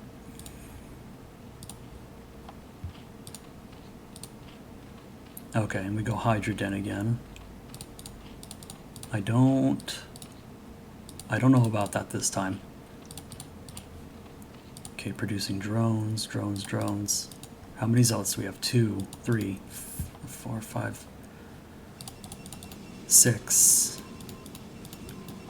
Yeah, so 6 total zealots, and these 4 zerglings should act as scouts. Now, you need to pull these back, like, immediately as soon as you see this. Like, you don't want these just on attack move like this. Don't lose these. Okay, again, it's a game of vision. It's a game of money and a game of vision. Information. So we have confirmation of the zealots. They're right here. And now that you know that, you do your response, but it's too late.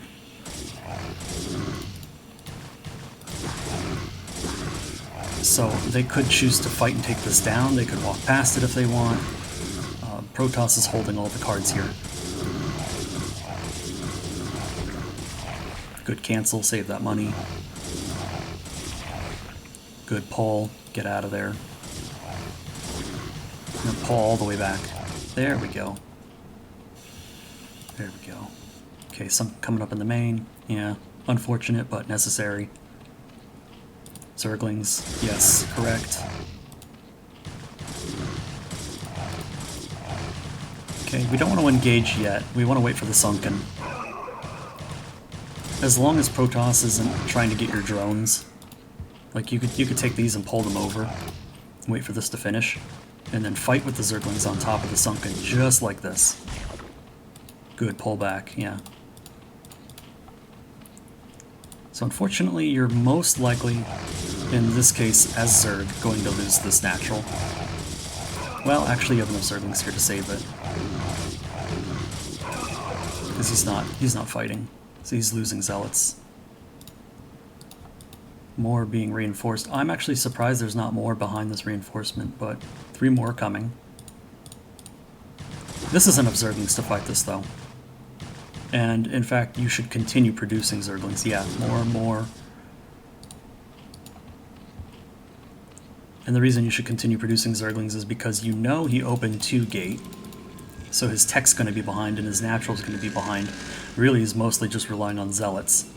And Zerglings in large numbers do well against zealots. So you just continue producing lots of Zerglings if they go 2 gate. You can overwhelm them, run into their base, and take them out. Like here we see Brainojack transitioned into Corsair here, which may... see, it's a tough call. Okay, we get the Corsair for scouting. The scouting gives us vision, so we'll confirm the 3rd here. Okay, creep colony drones. We saw drones hatching. That's important. You want to see what pops out, and you want to count larvae, count eggs, and then see what hatches out of the eggs. When you're Terran or Protoss, and even Zerg, just always pay attention to Zerg's production. I'd like to see a much more thorough and comprehensive scout. Like we see Hydrogen and Lair, but scout the entirety. Okay, we have a lot of zealots, 8. Some are injured.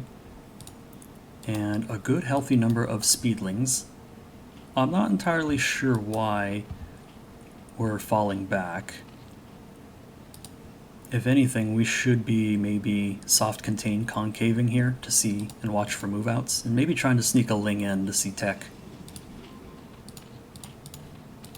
So we have Corsairs, and now that you know there's Corsairs out, your first instinct should be, boom, Scourge. But we don't have the Spire, correct? So we need to deal with these Corsair.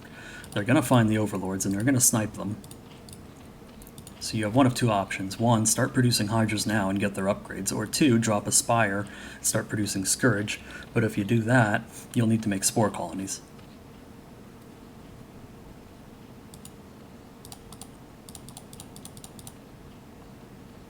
And you would need Spore Colonies because the Spire won't come up in time fast enough to really stop the Corsair from killing all your Overlords. But here we see the option was to go for Hydras. Alright, that's good. Good decision. Hydras are good Zerg muscle. That can help you win a future fight.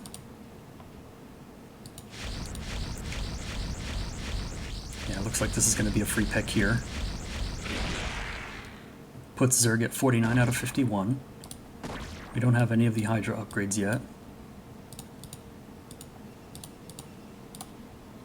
Okay, Brainojack secures his natural. No probes mining yet, though. +1 Protoss ground weapons on the way, 75%. Zealot legs started. Macro hatchery and an evolution chamber. Okay, looking good. We got some lurkers popping.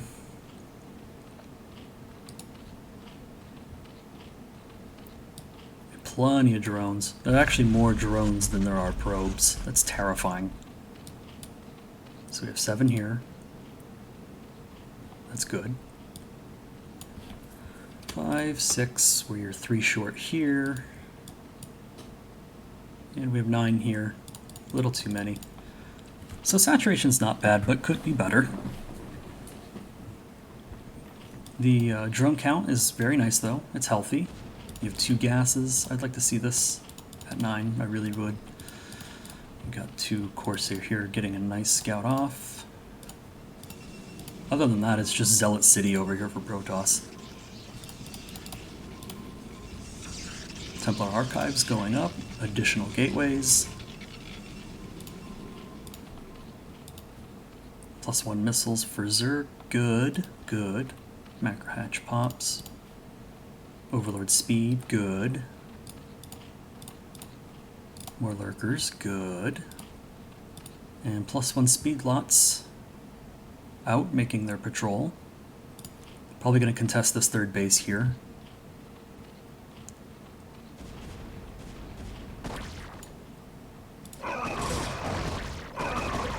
Here we go, the fight breaks out. Brainojack thinks better of it. With a sunken colony and this many Hydras, that's not happening.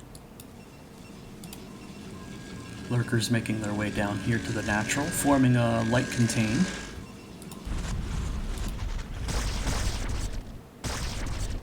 And 2 Zealots just get into the Zerg base for free.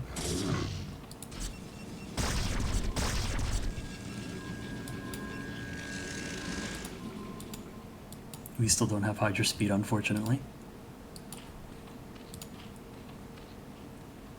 Okay, yeah, a lot happening at once. I missed the fight with the Zealots. Some Lings died here, but looks like Zerg cleaned that up, no problem.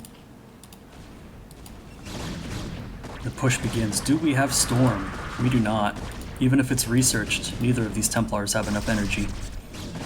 And now Zerg's gonna push, very lightly and carefully. Snipes that 1 Templar. Very nice, Martin. Very nice.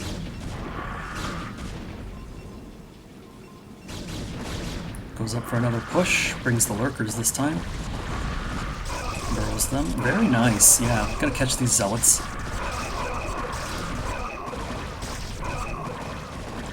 And with the cannon gone, now there's no detection. Fantastic storm. Oop, gonna lose another Templar there. Ooh. Yeah, this is not really answerable. We don't even have an observatory yet. Yeah, Brainojack sees it, calls it GG. Game over. Very nice 2-0 series. Taken by Martin GB. Those are final scores.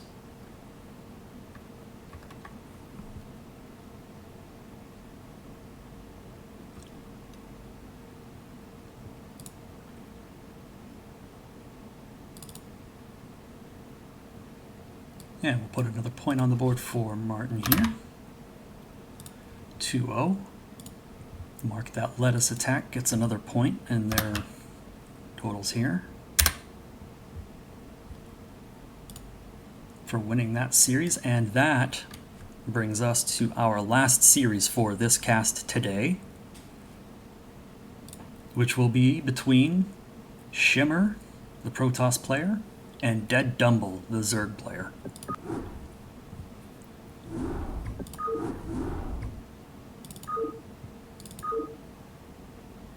Here we go. Game number 1, load that up. Bring you guys in, and let's do it. Let's start it up. The last series for Tier 3. in the semifinals between Lettuce Attack and Korean Mechanics. Let's go! Spawning in the top right corner of Polypoid as the red Zerg, it is DeadDumble, aka DeadDumbledore. And spawning in the upper left corner of Polypoid is the magenta Protoss, it's SHimmer from Clan Revolution.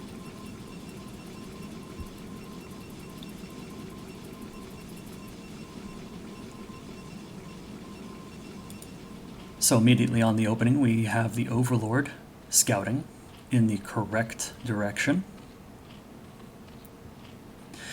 And the correct direction would be wherever the natural expansion is facing your base. So in this case it's counterclockwise.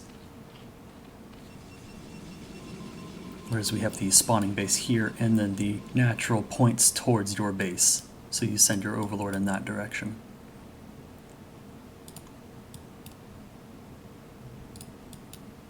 Here's our scouting probe, and we have an in-base pylon.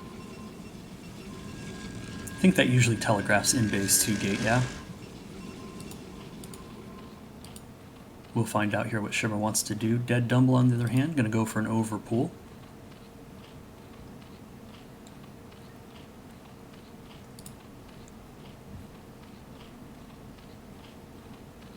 The Robin has not visited me in a long time. I'm kind of sad, actually. He was like my buddy. And there will only be one cast out there. One cast that has that Robin in it.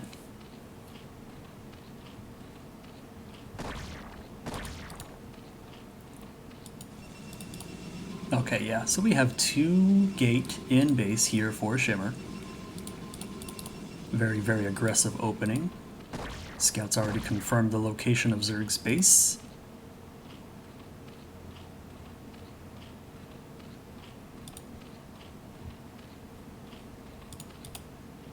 Natural on the way. Oh, are we taking a gas this early? Alright, we are. We're taking a gas a little bit early.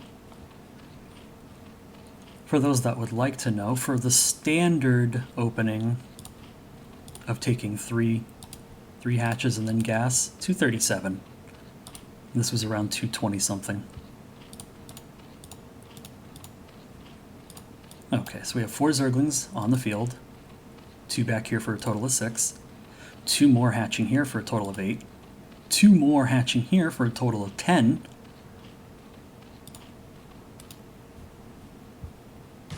Now if we have Shimmer's vision, we see 4. Where are these guys going?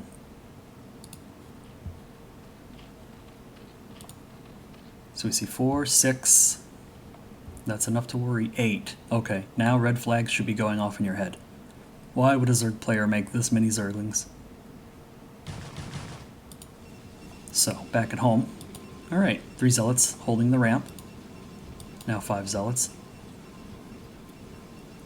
Okay, so SHimmer's making the decision to move out here and secure the natural with these Zealots. DeadDumble's going to come up with these Zerglings here. It's continually producing more. Every pair of Lings that you see here could have been a drone. Always remember that when you're watching Zerg play. Every pair of Lings this early could have been a drone. Like we see, look at the natural. See, it's naked. Look at the main. See, we got 5 drones on minerals. And DeadDumble actually has to pull off of gas to mine more minerals because his economy is so devastated from producing this many Zerglings this early. If you commit to moves like this as Zerg, you need to get something out of it. You need to get damage done. If you don't, you basically just roll over and die.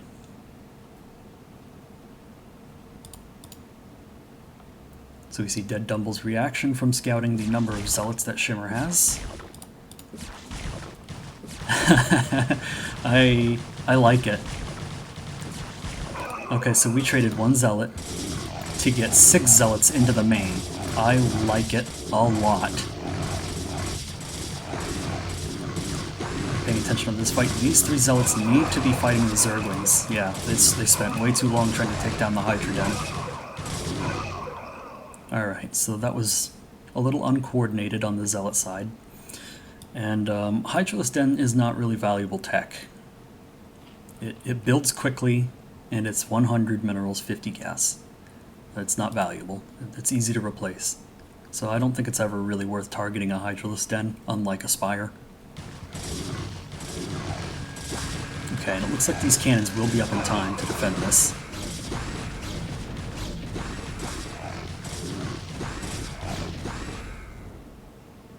Okay, good. Okay, drones were pulled just in case. Or no, the probes, yeah. Probe pull's good. If you weren't, if you're not sure if you can judge the situation appropriately.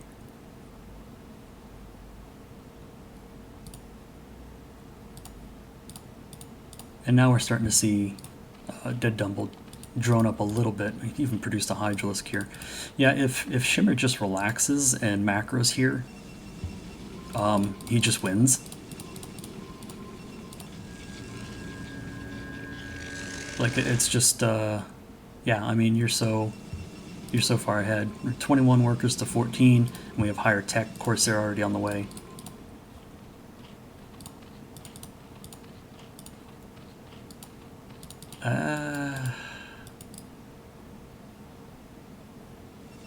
Yeah, like, this is perfectly okay, I think.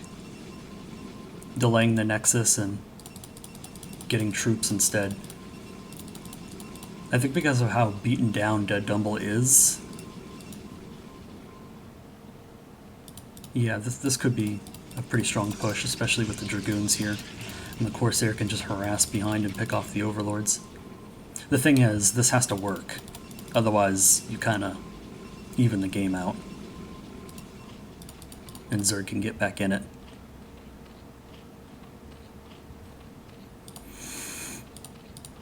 Okay, so we're seeing layer tech. I wonder what the move is.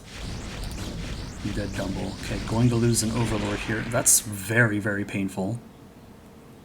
Because the economy's already been devastated.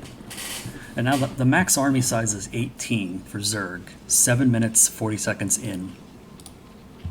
That's what I was talking about earlier when I said every Zergling pair could have been a drone. It puts you that far behind when you do stuff like that. So you always have to get value.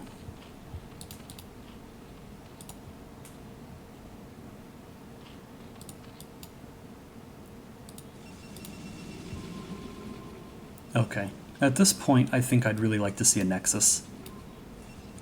Because that will help you solidify your lead against Zerg, in this case, from the eyes of SHimmer.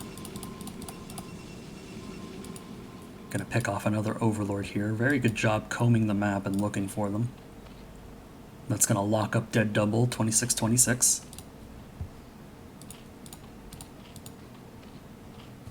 Yeah, and a lot of larvae and a lot of minerals being spent on additional Overlords. So good effective harass. Third base being taken here at the mineral-only high ground towards Protoss. I think a better option probably would have been this base, as it's farther and has gas. Even if it has 2 ramps,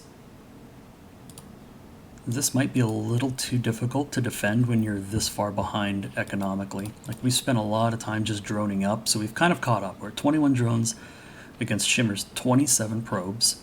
So we've caught up a little bit, but we have nothing really to show for it. Like, we have a Carapace upgrade on the way and a handful of Hydralisks, but really nothing else. We have layer, no additional tech. So this is very exposed, actually, and can be taken out quite easily. These Hydras are hunting for Corsairs, gonna find them. Here's our Nexus, good. This could have been much earlier. I think if your opponent messes something up, real bad, like they lose a bunch of their army for like nothing, or you take a really good engage and you win, just take an expansion behind it. Like, immediately. It's almost always safe to do so. Anytime you put your opponent on the back foot, you can expand behind it. In a lot of situations. Obviously some situations that just doesn't apply, but it's case-by-case scenario. The general rule of thumb is, yeah, you want to expand behind like a push or a successful fight.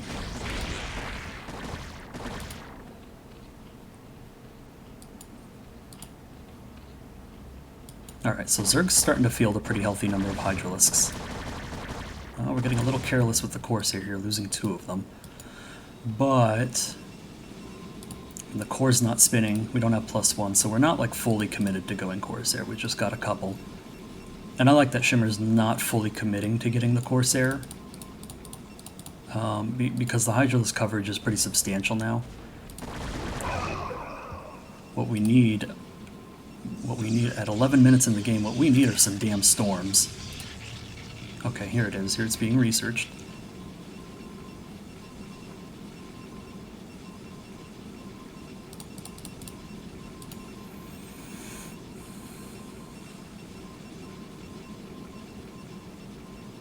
Unless they're so screwed their only way out is an all-in.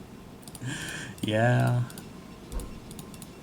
It's a game of what? Money and what? Information? It's a game of money and information. Gotta get money and manage it, and you gotta get information and know what to do with it.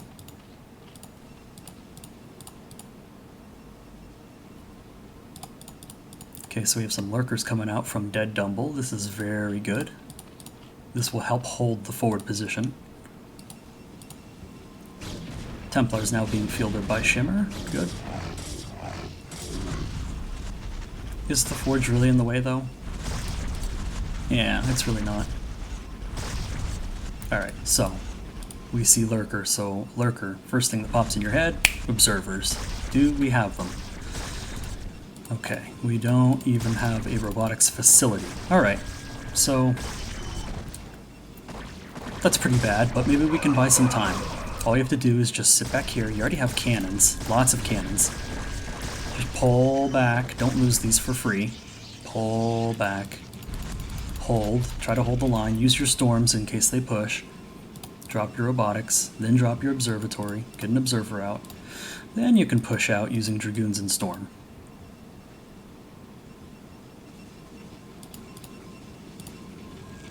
Dragoon range being researched. Very good response to seeing lurkers.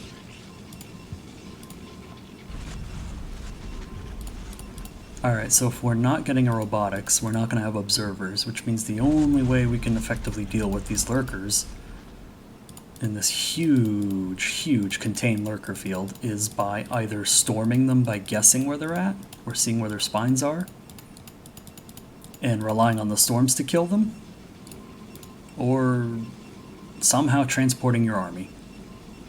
Shuttle or Arbiter, and I don't recommend either one. There we go. The move is to get the robotics facility and the observatory. But it's okay, we're fine. Because SHimmer's doing exactly what I said here. Just pull back and hold. Just pull back and hold. Put the onus on Zerg to make the move. Like, hey, ball's in your court. So now Zerg has to make the decision of whether to attack or not, while you get the necessary tech to deal with the lurkers.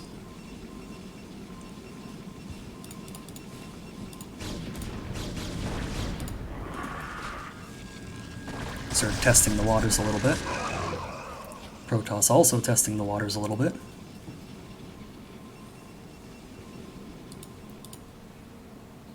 Okay, this third's still not saturated at all. Taking a fourth even closer to Protoss.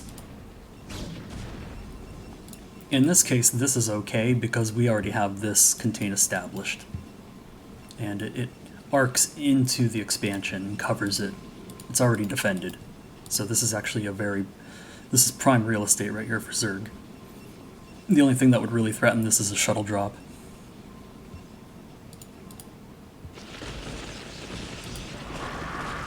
okay. 3 free Hydralisks.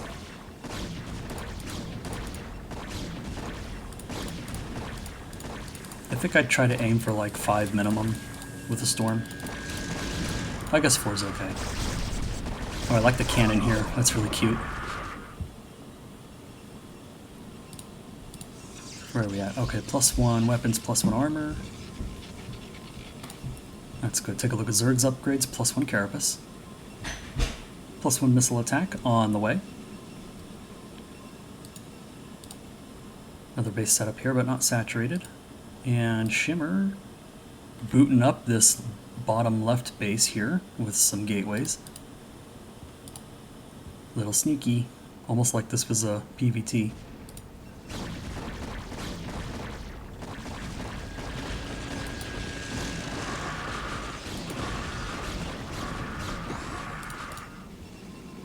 Okay, we could get a lot more value out of those storms, but as long as Zerg isn't really moving... Let's see, we're down energy now. Like if Zerg decided to attack in now, that's 2 less storms you have to help defend. I would say each cast of Psystorm should aim to capture 5 or 6, yeah, 5 or 6 units at least.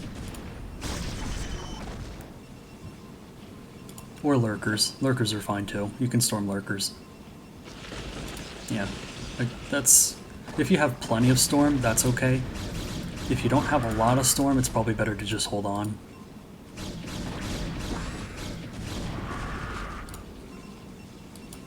And DeadDumble just taking bases everywhere. It's none of them are saturated really,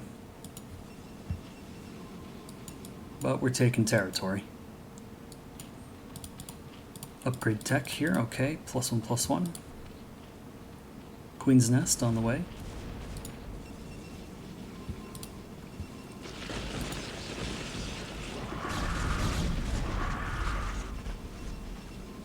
I think that's just out of range. That's close.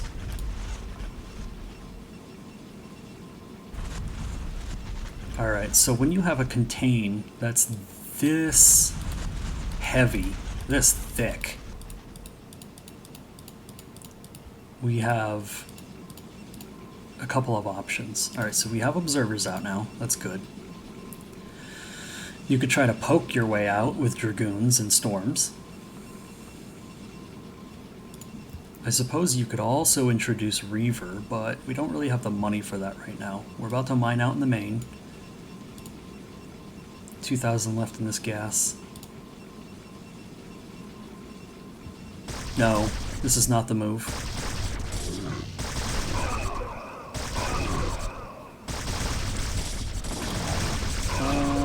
Alright. This is a bit disorganized. Keep this back so that it doesn't get sniped. The storm is good.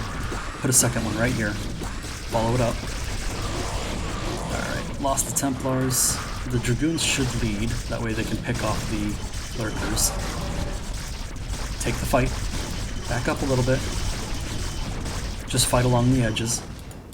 You don't want to fight up front like here, and then you'll take all the spines. You want to fight along the edges, that way you only take like the edge spines.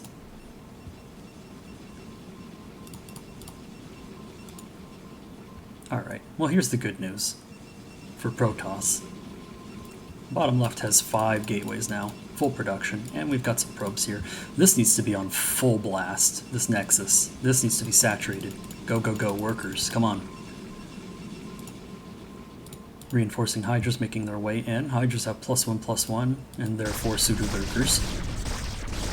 We'll try to bust out here again.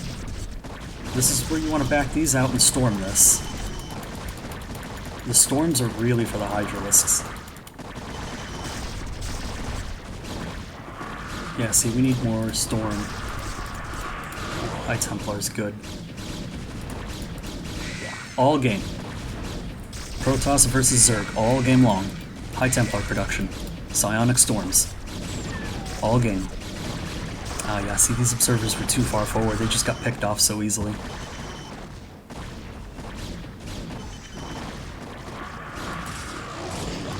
Okay, so with the second main base that's out on the map and not contained, this Protoss force can just rampage its way across the map and take out a lot of these bases. Actually, now just going for the throat. Right for the natural. Yeah, take out the Sunkens first. Very good. And if you want to target down the evolution chambers, that's fine. Because then you're most likely interrupting Zerg's upgrade process, which is huge. Yeah, I would have finished these evolution chambers off. So now you're just going to fight, as Protoss, you're just going to fight units in the main. Okay, reinforcements come in. Yeah, pick this off. Pick this off too. You can clean this up first. Alright. Now the Queen's Nest isn't really valuable since there's already a hive. The spawning pool's valuable. The Hydrogen will block Hydra production for a little bit. Overall, this is actually substantial damage that just isn't being answered. Like, finally the Lurkers come back. But, like, this is one of the big weaknesses of opening Lurker and going so heavy in Lurker as Zerg, is that your mobility gets cut in half, really. So things like drop play and ninja bases become a lot more effective. Oh, if we get this hive, that'd be nice. Wow, we get the hive, very nice. And DeadDumble, a little bit of a panic, gonna pop some layers. Wow, getting the drones here too. This is very good harassment. This was really an effective way to rout your opponent as Protoss. Like this base really did all the heavy lifting here. So we eliminated lots of bases and lots of production, lots of tech. That hive is gone and I don't see any hive structures. So DeadDumble will actually have to rebuild the entire tech path. So that is catastrophic tech damage to Zerg. Very, very, very good economic damage was done too. Lots of drones here were killed, all of them in fact. No more drones here. This base was wiped out. So now SHimmer's in a pretty commanding position. The only thing we have to worry about is still this enormous lurker field that's just chilling here. But without Hydra support, or really enough Zerglings, you could just push out with Dragoons. But in a startling turn of events, it looks like DeadDumble's figured out that there's another base and finds the lower left here and sieges it with these Zerglings and Hydralisks here. More reinforcements on the way. And with the units available at SHimmer's disposal, he will not be able to save this base. Meanwhile, yet another Zerg base gets felled by the enormous task force that was produced from this base.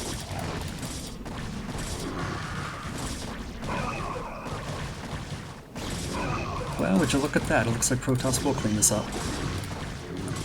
But more importantly, the probes are gone. The probes are the really valuable part. Protoss Special Forces Task Force engages the lower right Zerg base and will eliminate all of these drones.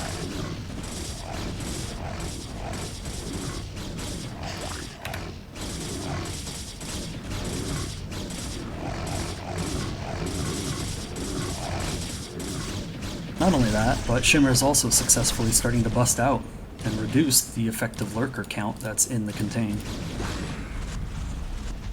Losing a couple units of your own, but, you know, slowly starting to get out.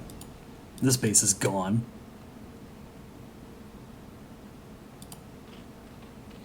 Okay, so here is half of DeadDumble's army. The other half is here. We are in two strategic locations, and DeadDumble is pulling the trigger and taking the contain and using it, turning it into an attack wave, and going to attempt to finish off the lower left.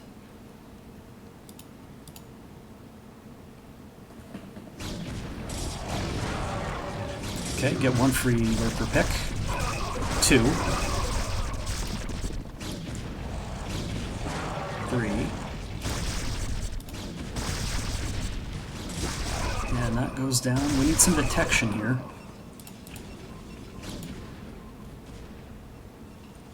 And that's it. Shimmer has broken out of his main base. And that's going to break this game wide open.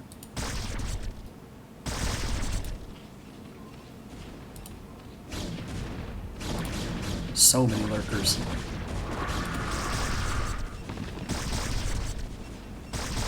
Lots happening right now.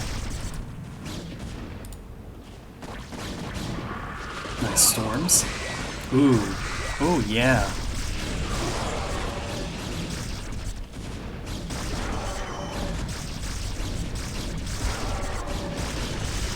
Ooh, that's a good storm too.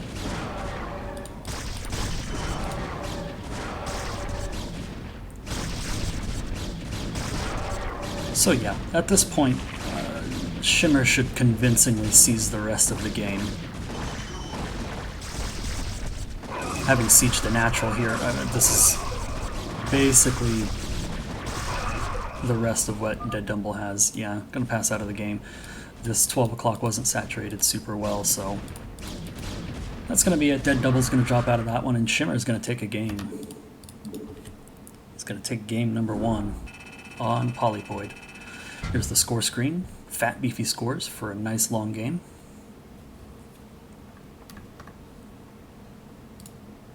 Gonna put a point on the board for Shimmer.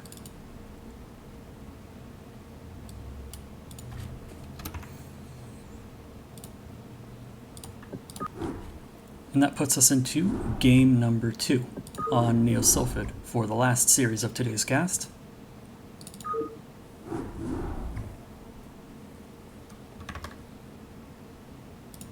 Load it up.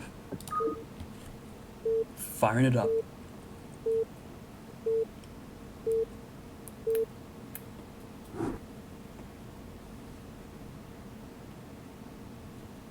Here we go, game number 2 on Neosulfid for the semifinals in Tier 3, the series between Shimmer and DeadDumble. Spawning in the top center is the Magenta Protoss, it's Shimmer. And spawning in the lower right is the Red Zerg, it's DeadDumble.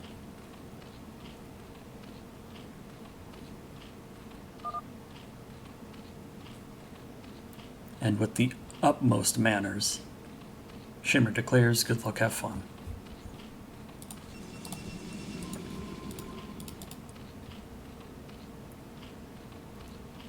Ooh, DeadDumble does not return the gesture. How intense. Okay, another pylon in the main. From here, ostensibly a 2-gate opening. Here we see the Overlord. Wait and check for a pool. I wonder if this series will be our first series of 3 games, or if every single series is just going to be a 2-0. Here we go, drone in position, drops the spawning pool.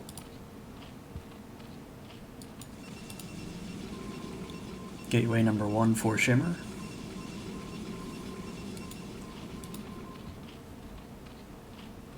And we get the scout off on Zerg, see the initial opening of Overpool. Gateway number 2.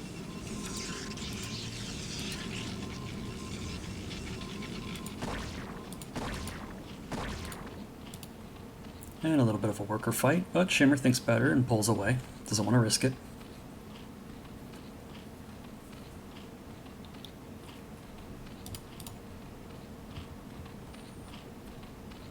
And now to play the game of how long can you keep this probe alive and continue to scout the Zerg.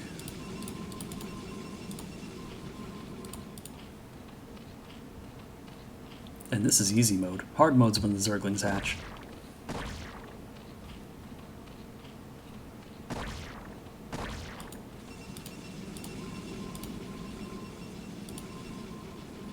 Okay, DeadDumble's Overlord. Gonna get confirmation that it's a 2-gate opening here.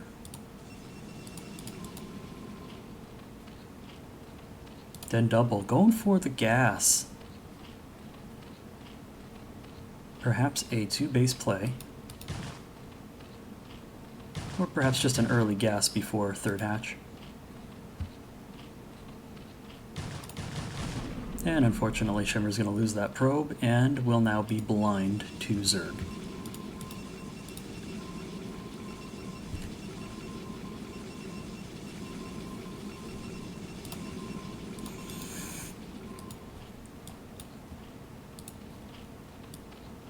Okay, just 6 initial Zerglings here for DeadDumble. This hatchery's about to pop. Probably start saturating it. Another pair of Zerglings, that'll make it 8. No Ling speed yet. And getting a creep colony here. Not sure what this is about. Here too. Maybe thinking that Protoss is pushing out now, but I mean, you have the Overlord here and you see the troops. If Protoss is not moving out... Okay, so here's the move out. Now you need these. These were made a little premature, but that's okay.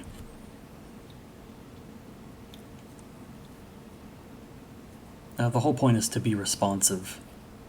Zerg is a very reactive race, and so you want to be keeping your eyes on your opponent and reacting to what your opponent's doing necessarily. Because that's what you need to do. How do you know how many Sunkens you need? How do you know when to put the Sunkens down? How do you know how many larvae to spend on Lings? Well, you look at your opponent.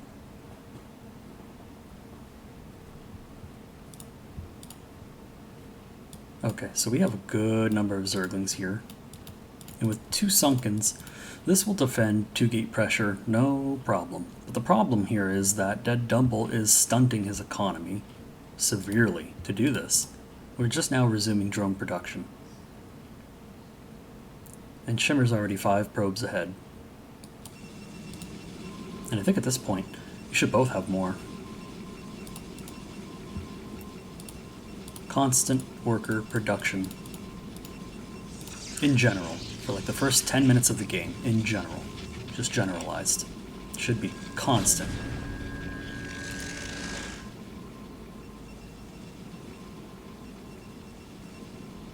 You want to meet your target, whatever your build is, whatever your strategy is. Meet your target for worker production. Cut where you need to cut. Nowhere else. And make your worker production constant. That kind of macro management skill will get you out of tier 3.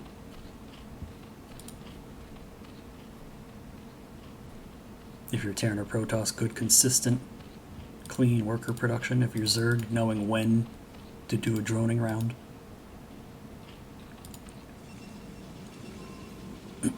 Okay, so we have a good, healthy, respectable Protoss force here of Zealots, Dragoons. Shimmer gonna pile on at the Nat again. Looks like it's gonna be a natural secure. Or you might look to push out and then expand behind it. That would be good. Eesh, 4 gates on 1 base. Alright. Talk about powering up. Okay, and then we have Templar Archives on the way. At 6:40. Good. That's a good, healthy time.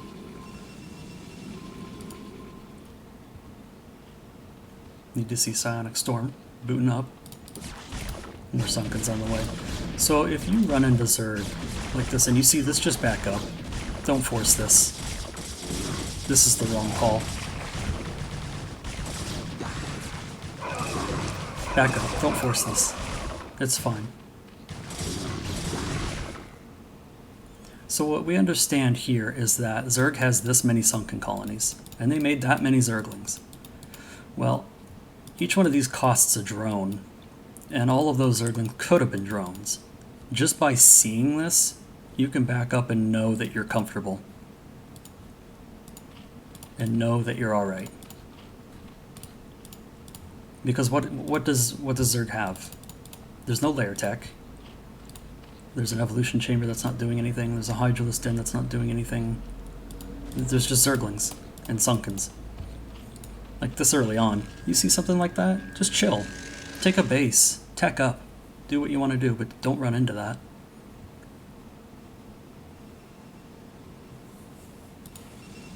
This is not blinking. This needs to be blinking.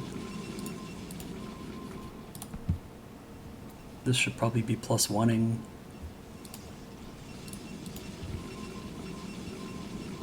Okay, this is alright. Yeah, that's alright. Okay, Zerg's gonna try to take a ninja base here. And Shimmer's not gonna let that happen. Good scouting with the zealots that were left, checking out bases. Now we can threaten this Zerg base. That'll force the counter. So this should get cleaned up, but this is a lot of Zerglings just to answer that.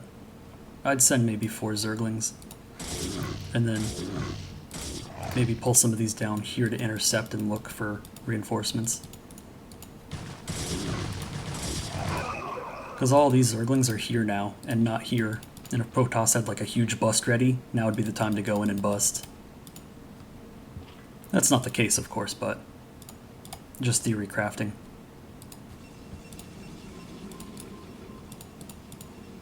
You want to think flexibly at all times.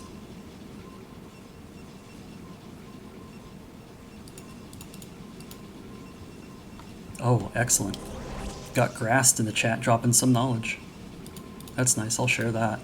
You gotta start producing the Nexus with your attack. Additional units won't be able to reinforce your main army in any way. Yes, that makes sense.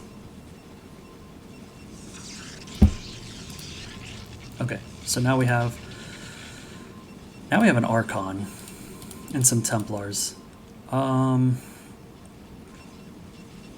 Thing about the Archon is that it's really an anti-Mutalisk and anti-Zergling tool. So we've been getting significant peaks at Zerg's army from time to time, and we see that it is Zergling heavy.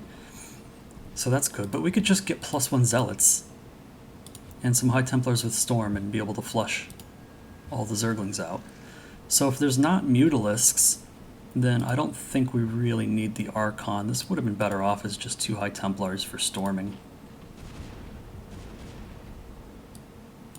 Of course, in situations like this where micro is tight, it's also much easier to just turn Templars into an Archon for another beefy fighting unit.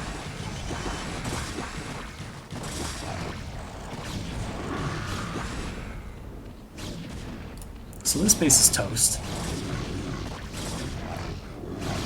Absolutely no saving this. Yep, that's gone. And that's going to push Zerg back down to 2 bases, which makes things a little bit more desperate for Zerg.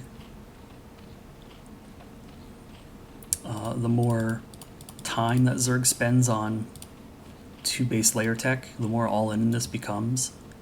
And this is quite a substantial number of lurkers right here. So it looks like we're going to be mimicking game number 1. And Shimmer scouting is so good this game. Look at this. This is a gold mine of information right here. This is a gold mine of information. Look at all of this. You see all of this. You know what to do now. You know what to do. So, okay, that's a lot of lurkers, and there was more being made. Need observers, need dragoons with range, need storm. Let's get that +1 upgrade at the forge. Not macroing out of the gateways. We're still a bit frozen here. Supply blocked. Goon range about to complete, very good. Observatory already made, good. Observer on the way. Oh, and at this point we need a lot more gateways too. More workers, good. Now that this is nicely saturated, yeah, we need like, I don't know, 4 more gateways. I'm not a Protoss player. 8 plus tech seems right, or maybe 10 or 12, I don't know, but not 4. At 1230, use a lot more. This should probably stay with the army at the front here and not venture off anywhere else. Because if lurkers were to push up and just burrow on you, you're blind. You have to storm them or evac. And this lurker field is crazy. Look at that spread. That's wild. So many lurkers. Yeah, so this is basically 2 base lurker all in from Zerg. And SHimmer just has to recognize that and deal with it. What do we got? Okay, we got ranged goons. Templars with Storm. Here's the gateways we're looking for. More goons in production. Excellent. This is what we want to see. More cannons here. Yeah, that's probably a good idea. You got the excess minerals. But I want to see units being produced first. Like, you should prioritize unit macro over static defense. Unless you're about to die.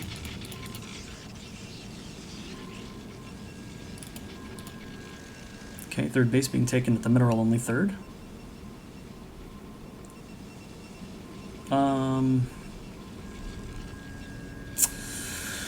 I think if you're Protoss in a matchup against Zerg, you want gas bases. You really need gas. Because Protoss versus Zerg is a gas matchup where you need to be spending all of your gas all the time on all the gas units, like High Templars. Like High Templars, for example. You need lots of these bad boys at the ready.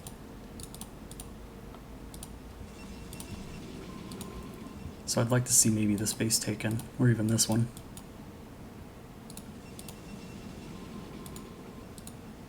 And DeadDumble doing a fantastic job fanning out Zerglings on the map.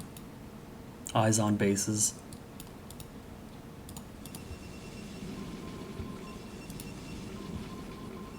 +1 ground weapons for Protoss finishes. Zerg has +1/+1 for missiles.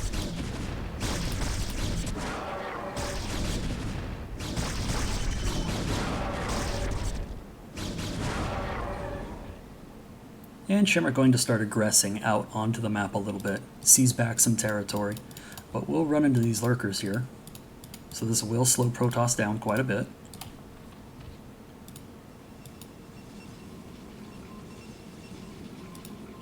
However, with the detection here from observers and ranged dragoons, and the enormous spread, Protoss should be able to take out this entire field just by walking into it.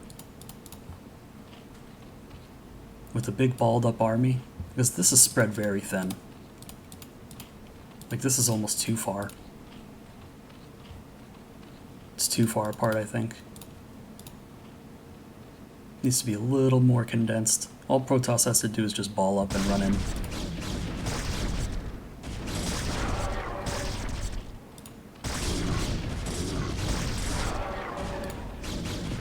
Yeah, and there's just not enough defense here at this third base that Zerg's trying to bring back up.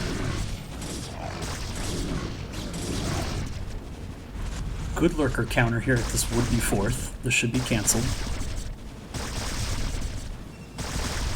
You will not save this in time, so cancel it. Protoss takes out Zerg's third again. This is not the play.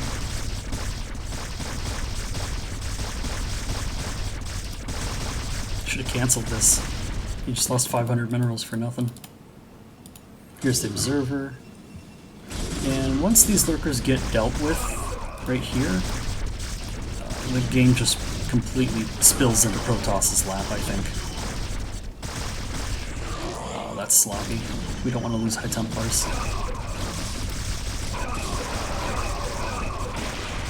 Okay, good. Oh, very nice pincer from 3 directions. Take these out. Okay, the storm is good, but he picked the lurkers up pretty quick.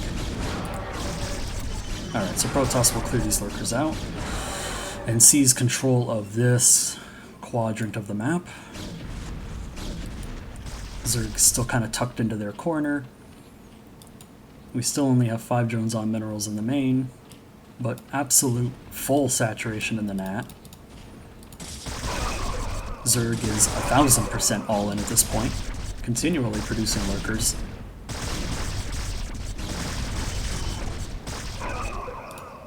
And it's just not stopping SHimmer. This is a very defensive posture. And when your opponent's not on their back foot, they're on their front foot and pushing you, you need to pull together. Like this is gonna steamroll Zerg. Bring in the observers and just A-move this shit. Like get it in there. There they come.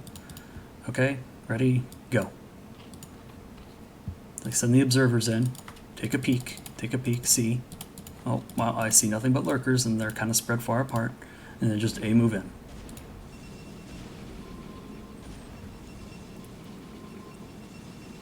Good healthy worker transfer there. Gotta get these bad boys mining somewhere else. What is this? SHimmer, what is this? What is this pylon? Nexus would go like here.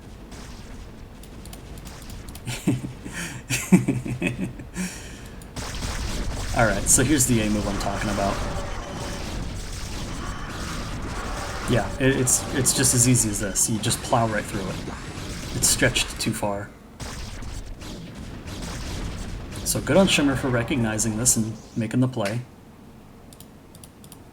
This is the play.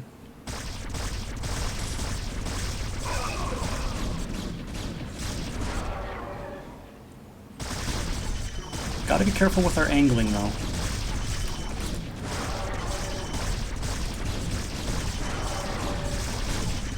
Storms, we need the storms. We need the storms now. We don't have any High Templar reinforcement. Alright, so back off. Lose this. Save the observers. Reinforce. Just keep macroing. Take a base behind that and macro up.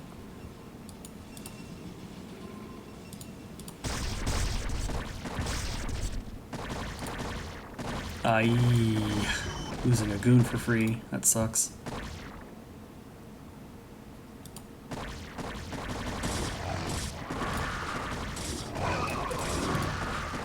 That was actually a pretty good trade. Alright, here's the reinforcements. So now we're free to continue pushing forward. We gotta be taking a base behind this though. How are we gonna continue economically?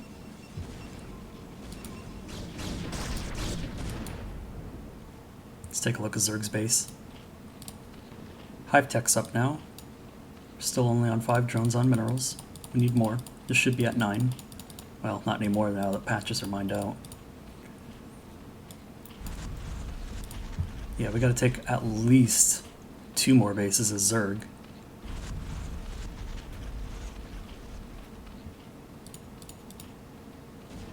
Yeah, and this is just a lurker all in.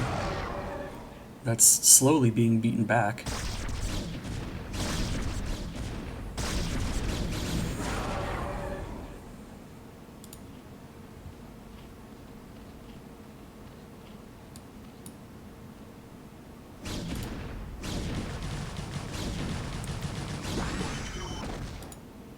Let's see an A move, baby. Okay, good. Take this base. This should be fairly easy to defend at this point. Alright, these Zerglings should get cleared up. A little bit of stutter step micro there. Probably saved this goon's life, to be honest.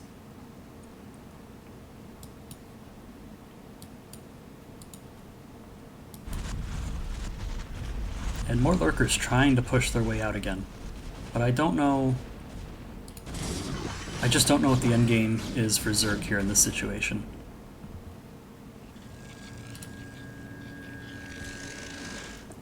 SHimmer going to be taking another base here. Oh, maybe. Not if the probe leaves.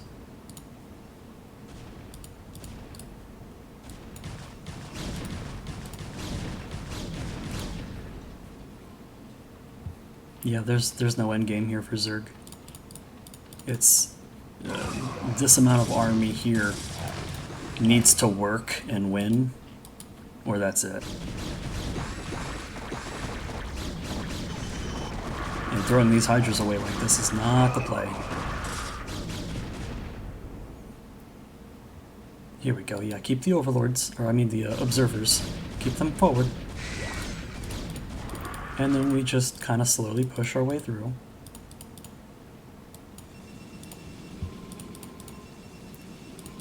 Photon cannon defense here at this mineral only. This has been up for a while. And this is a lot of cannons. Like, I get it. There's a huge glut of minerals. You don't really know what to spend it on. Should be more gateways, honestly. And just zealots. Like, some cannons is fine, I guess, but... like, you want the biggest, strongest army possible. Oh, look at this. Shimmer's gonna catch this base right here. It's so good.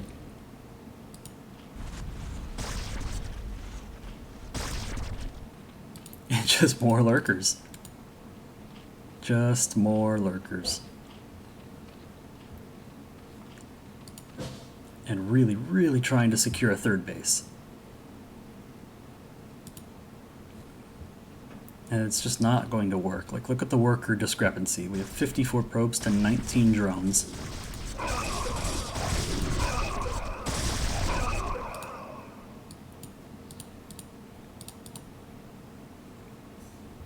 I see. This is all denial at this point. There won't be a base taken here for SHimmer. This is just to deny DeadDumble from getting up here and taking a base.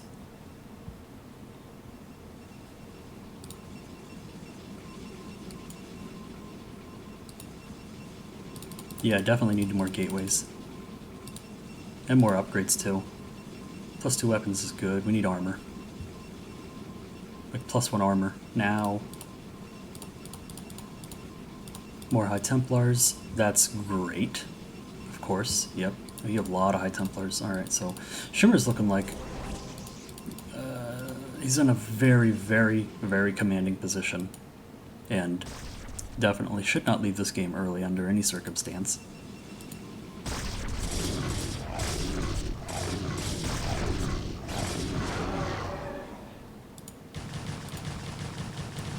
Yeah, P might be slightly ahead. Just ever so slightly.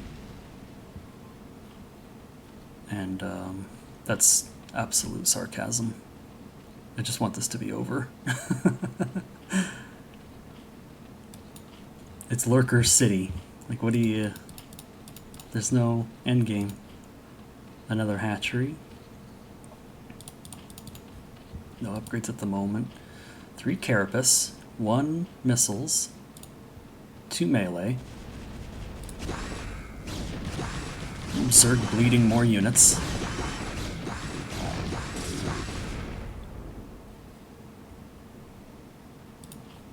Like, okay, yeah, that's just about it. I mean, SHimmer's maxed, so not really sure what we're waiting for. We want more gateways,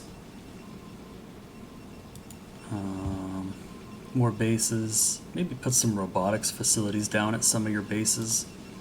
One here would be cool, and produce Reavers out of them and have the Reavers just defend the base. And make like 1 shuttle, and you can shuttle it around your other bases and defend that.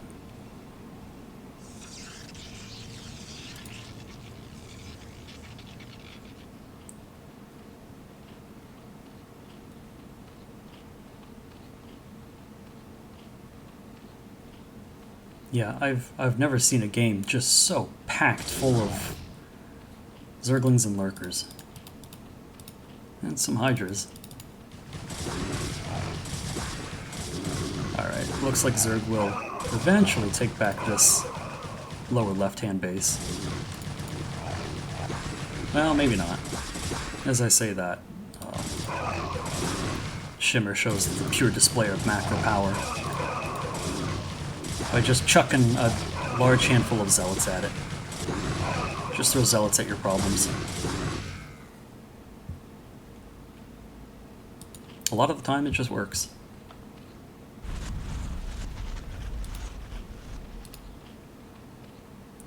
+3 carapace. Alright.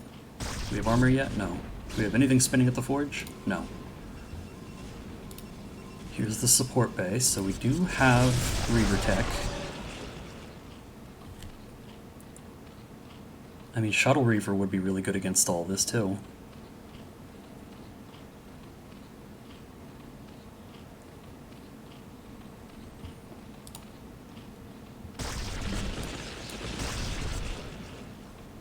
Boo! That only got one lurker.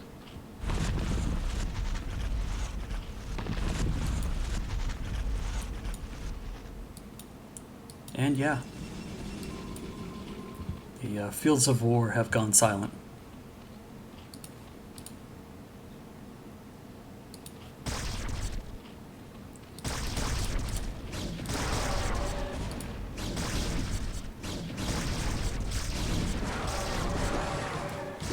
Alright, so here we have SHimmer finally pulling the trigger, making some of the moves. Aggressing inward to this third base to take it down yet again. And like at this point as Zerg, the plan can't just be Zerglings and lurkers.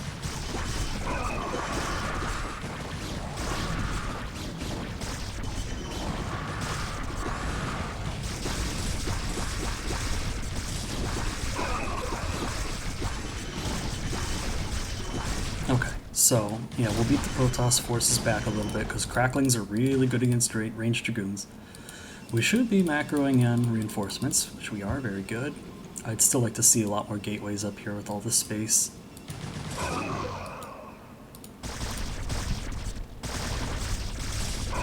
Yeah, and from this point, you see all these cannons are going to come in handy anyway. At this point, it really is just a war of attrition. It's just Shimmer's got to just starve the Zerg out, like literally starve them of all resources. Nothing left to mine here. Few minerals left here. No more drones mining at this third. And DeadDumble sitting at 42 minerals.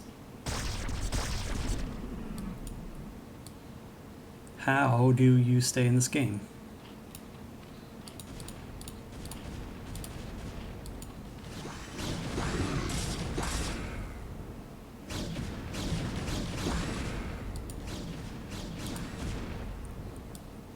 Okay, this tiny third is now completely mined out.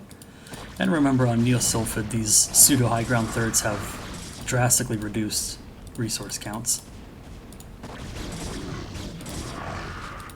Nexus going up here for another gas base for SHimmer. Yeah, this is just a solid lead.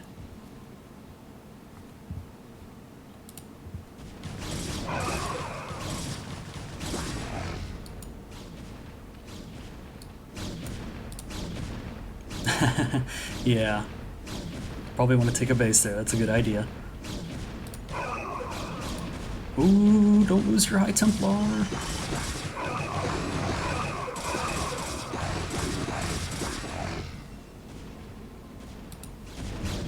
Yeah, this must be it. Now Zerg is at the point where the only thing left to throw at Protoss is the lurker field. That's the only thing left to throw. And there's cannons, there's tons of storm available. SHimmer's banking really, really hard. You can just throw zealots at your problem right here. This works. Yeah, DeadDumble is gonna have to quit out. Not even a GG. SHimmer takes that pretty handily.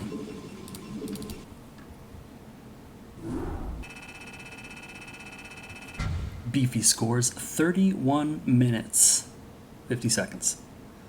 Well, it actually kept going on a little longer, but over 100 APM, very sexy. And that's going to give that series to SHimmer 2-0.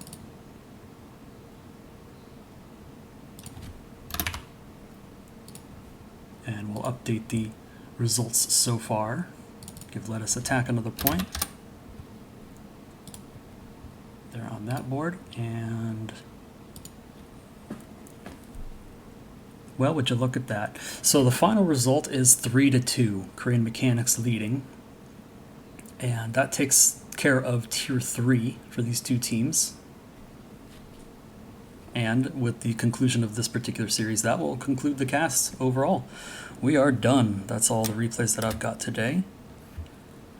Join me tomorrow at the same time, 11 Eastern Daylight Time, and I will be doing, I think, 2 Fact, 2 Furious, and Gosu. I think I'll be casting their tier 2 tomorrow. So we have that on the table for you.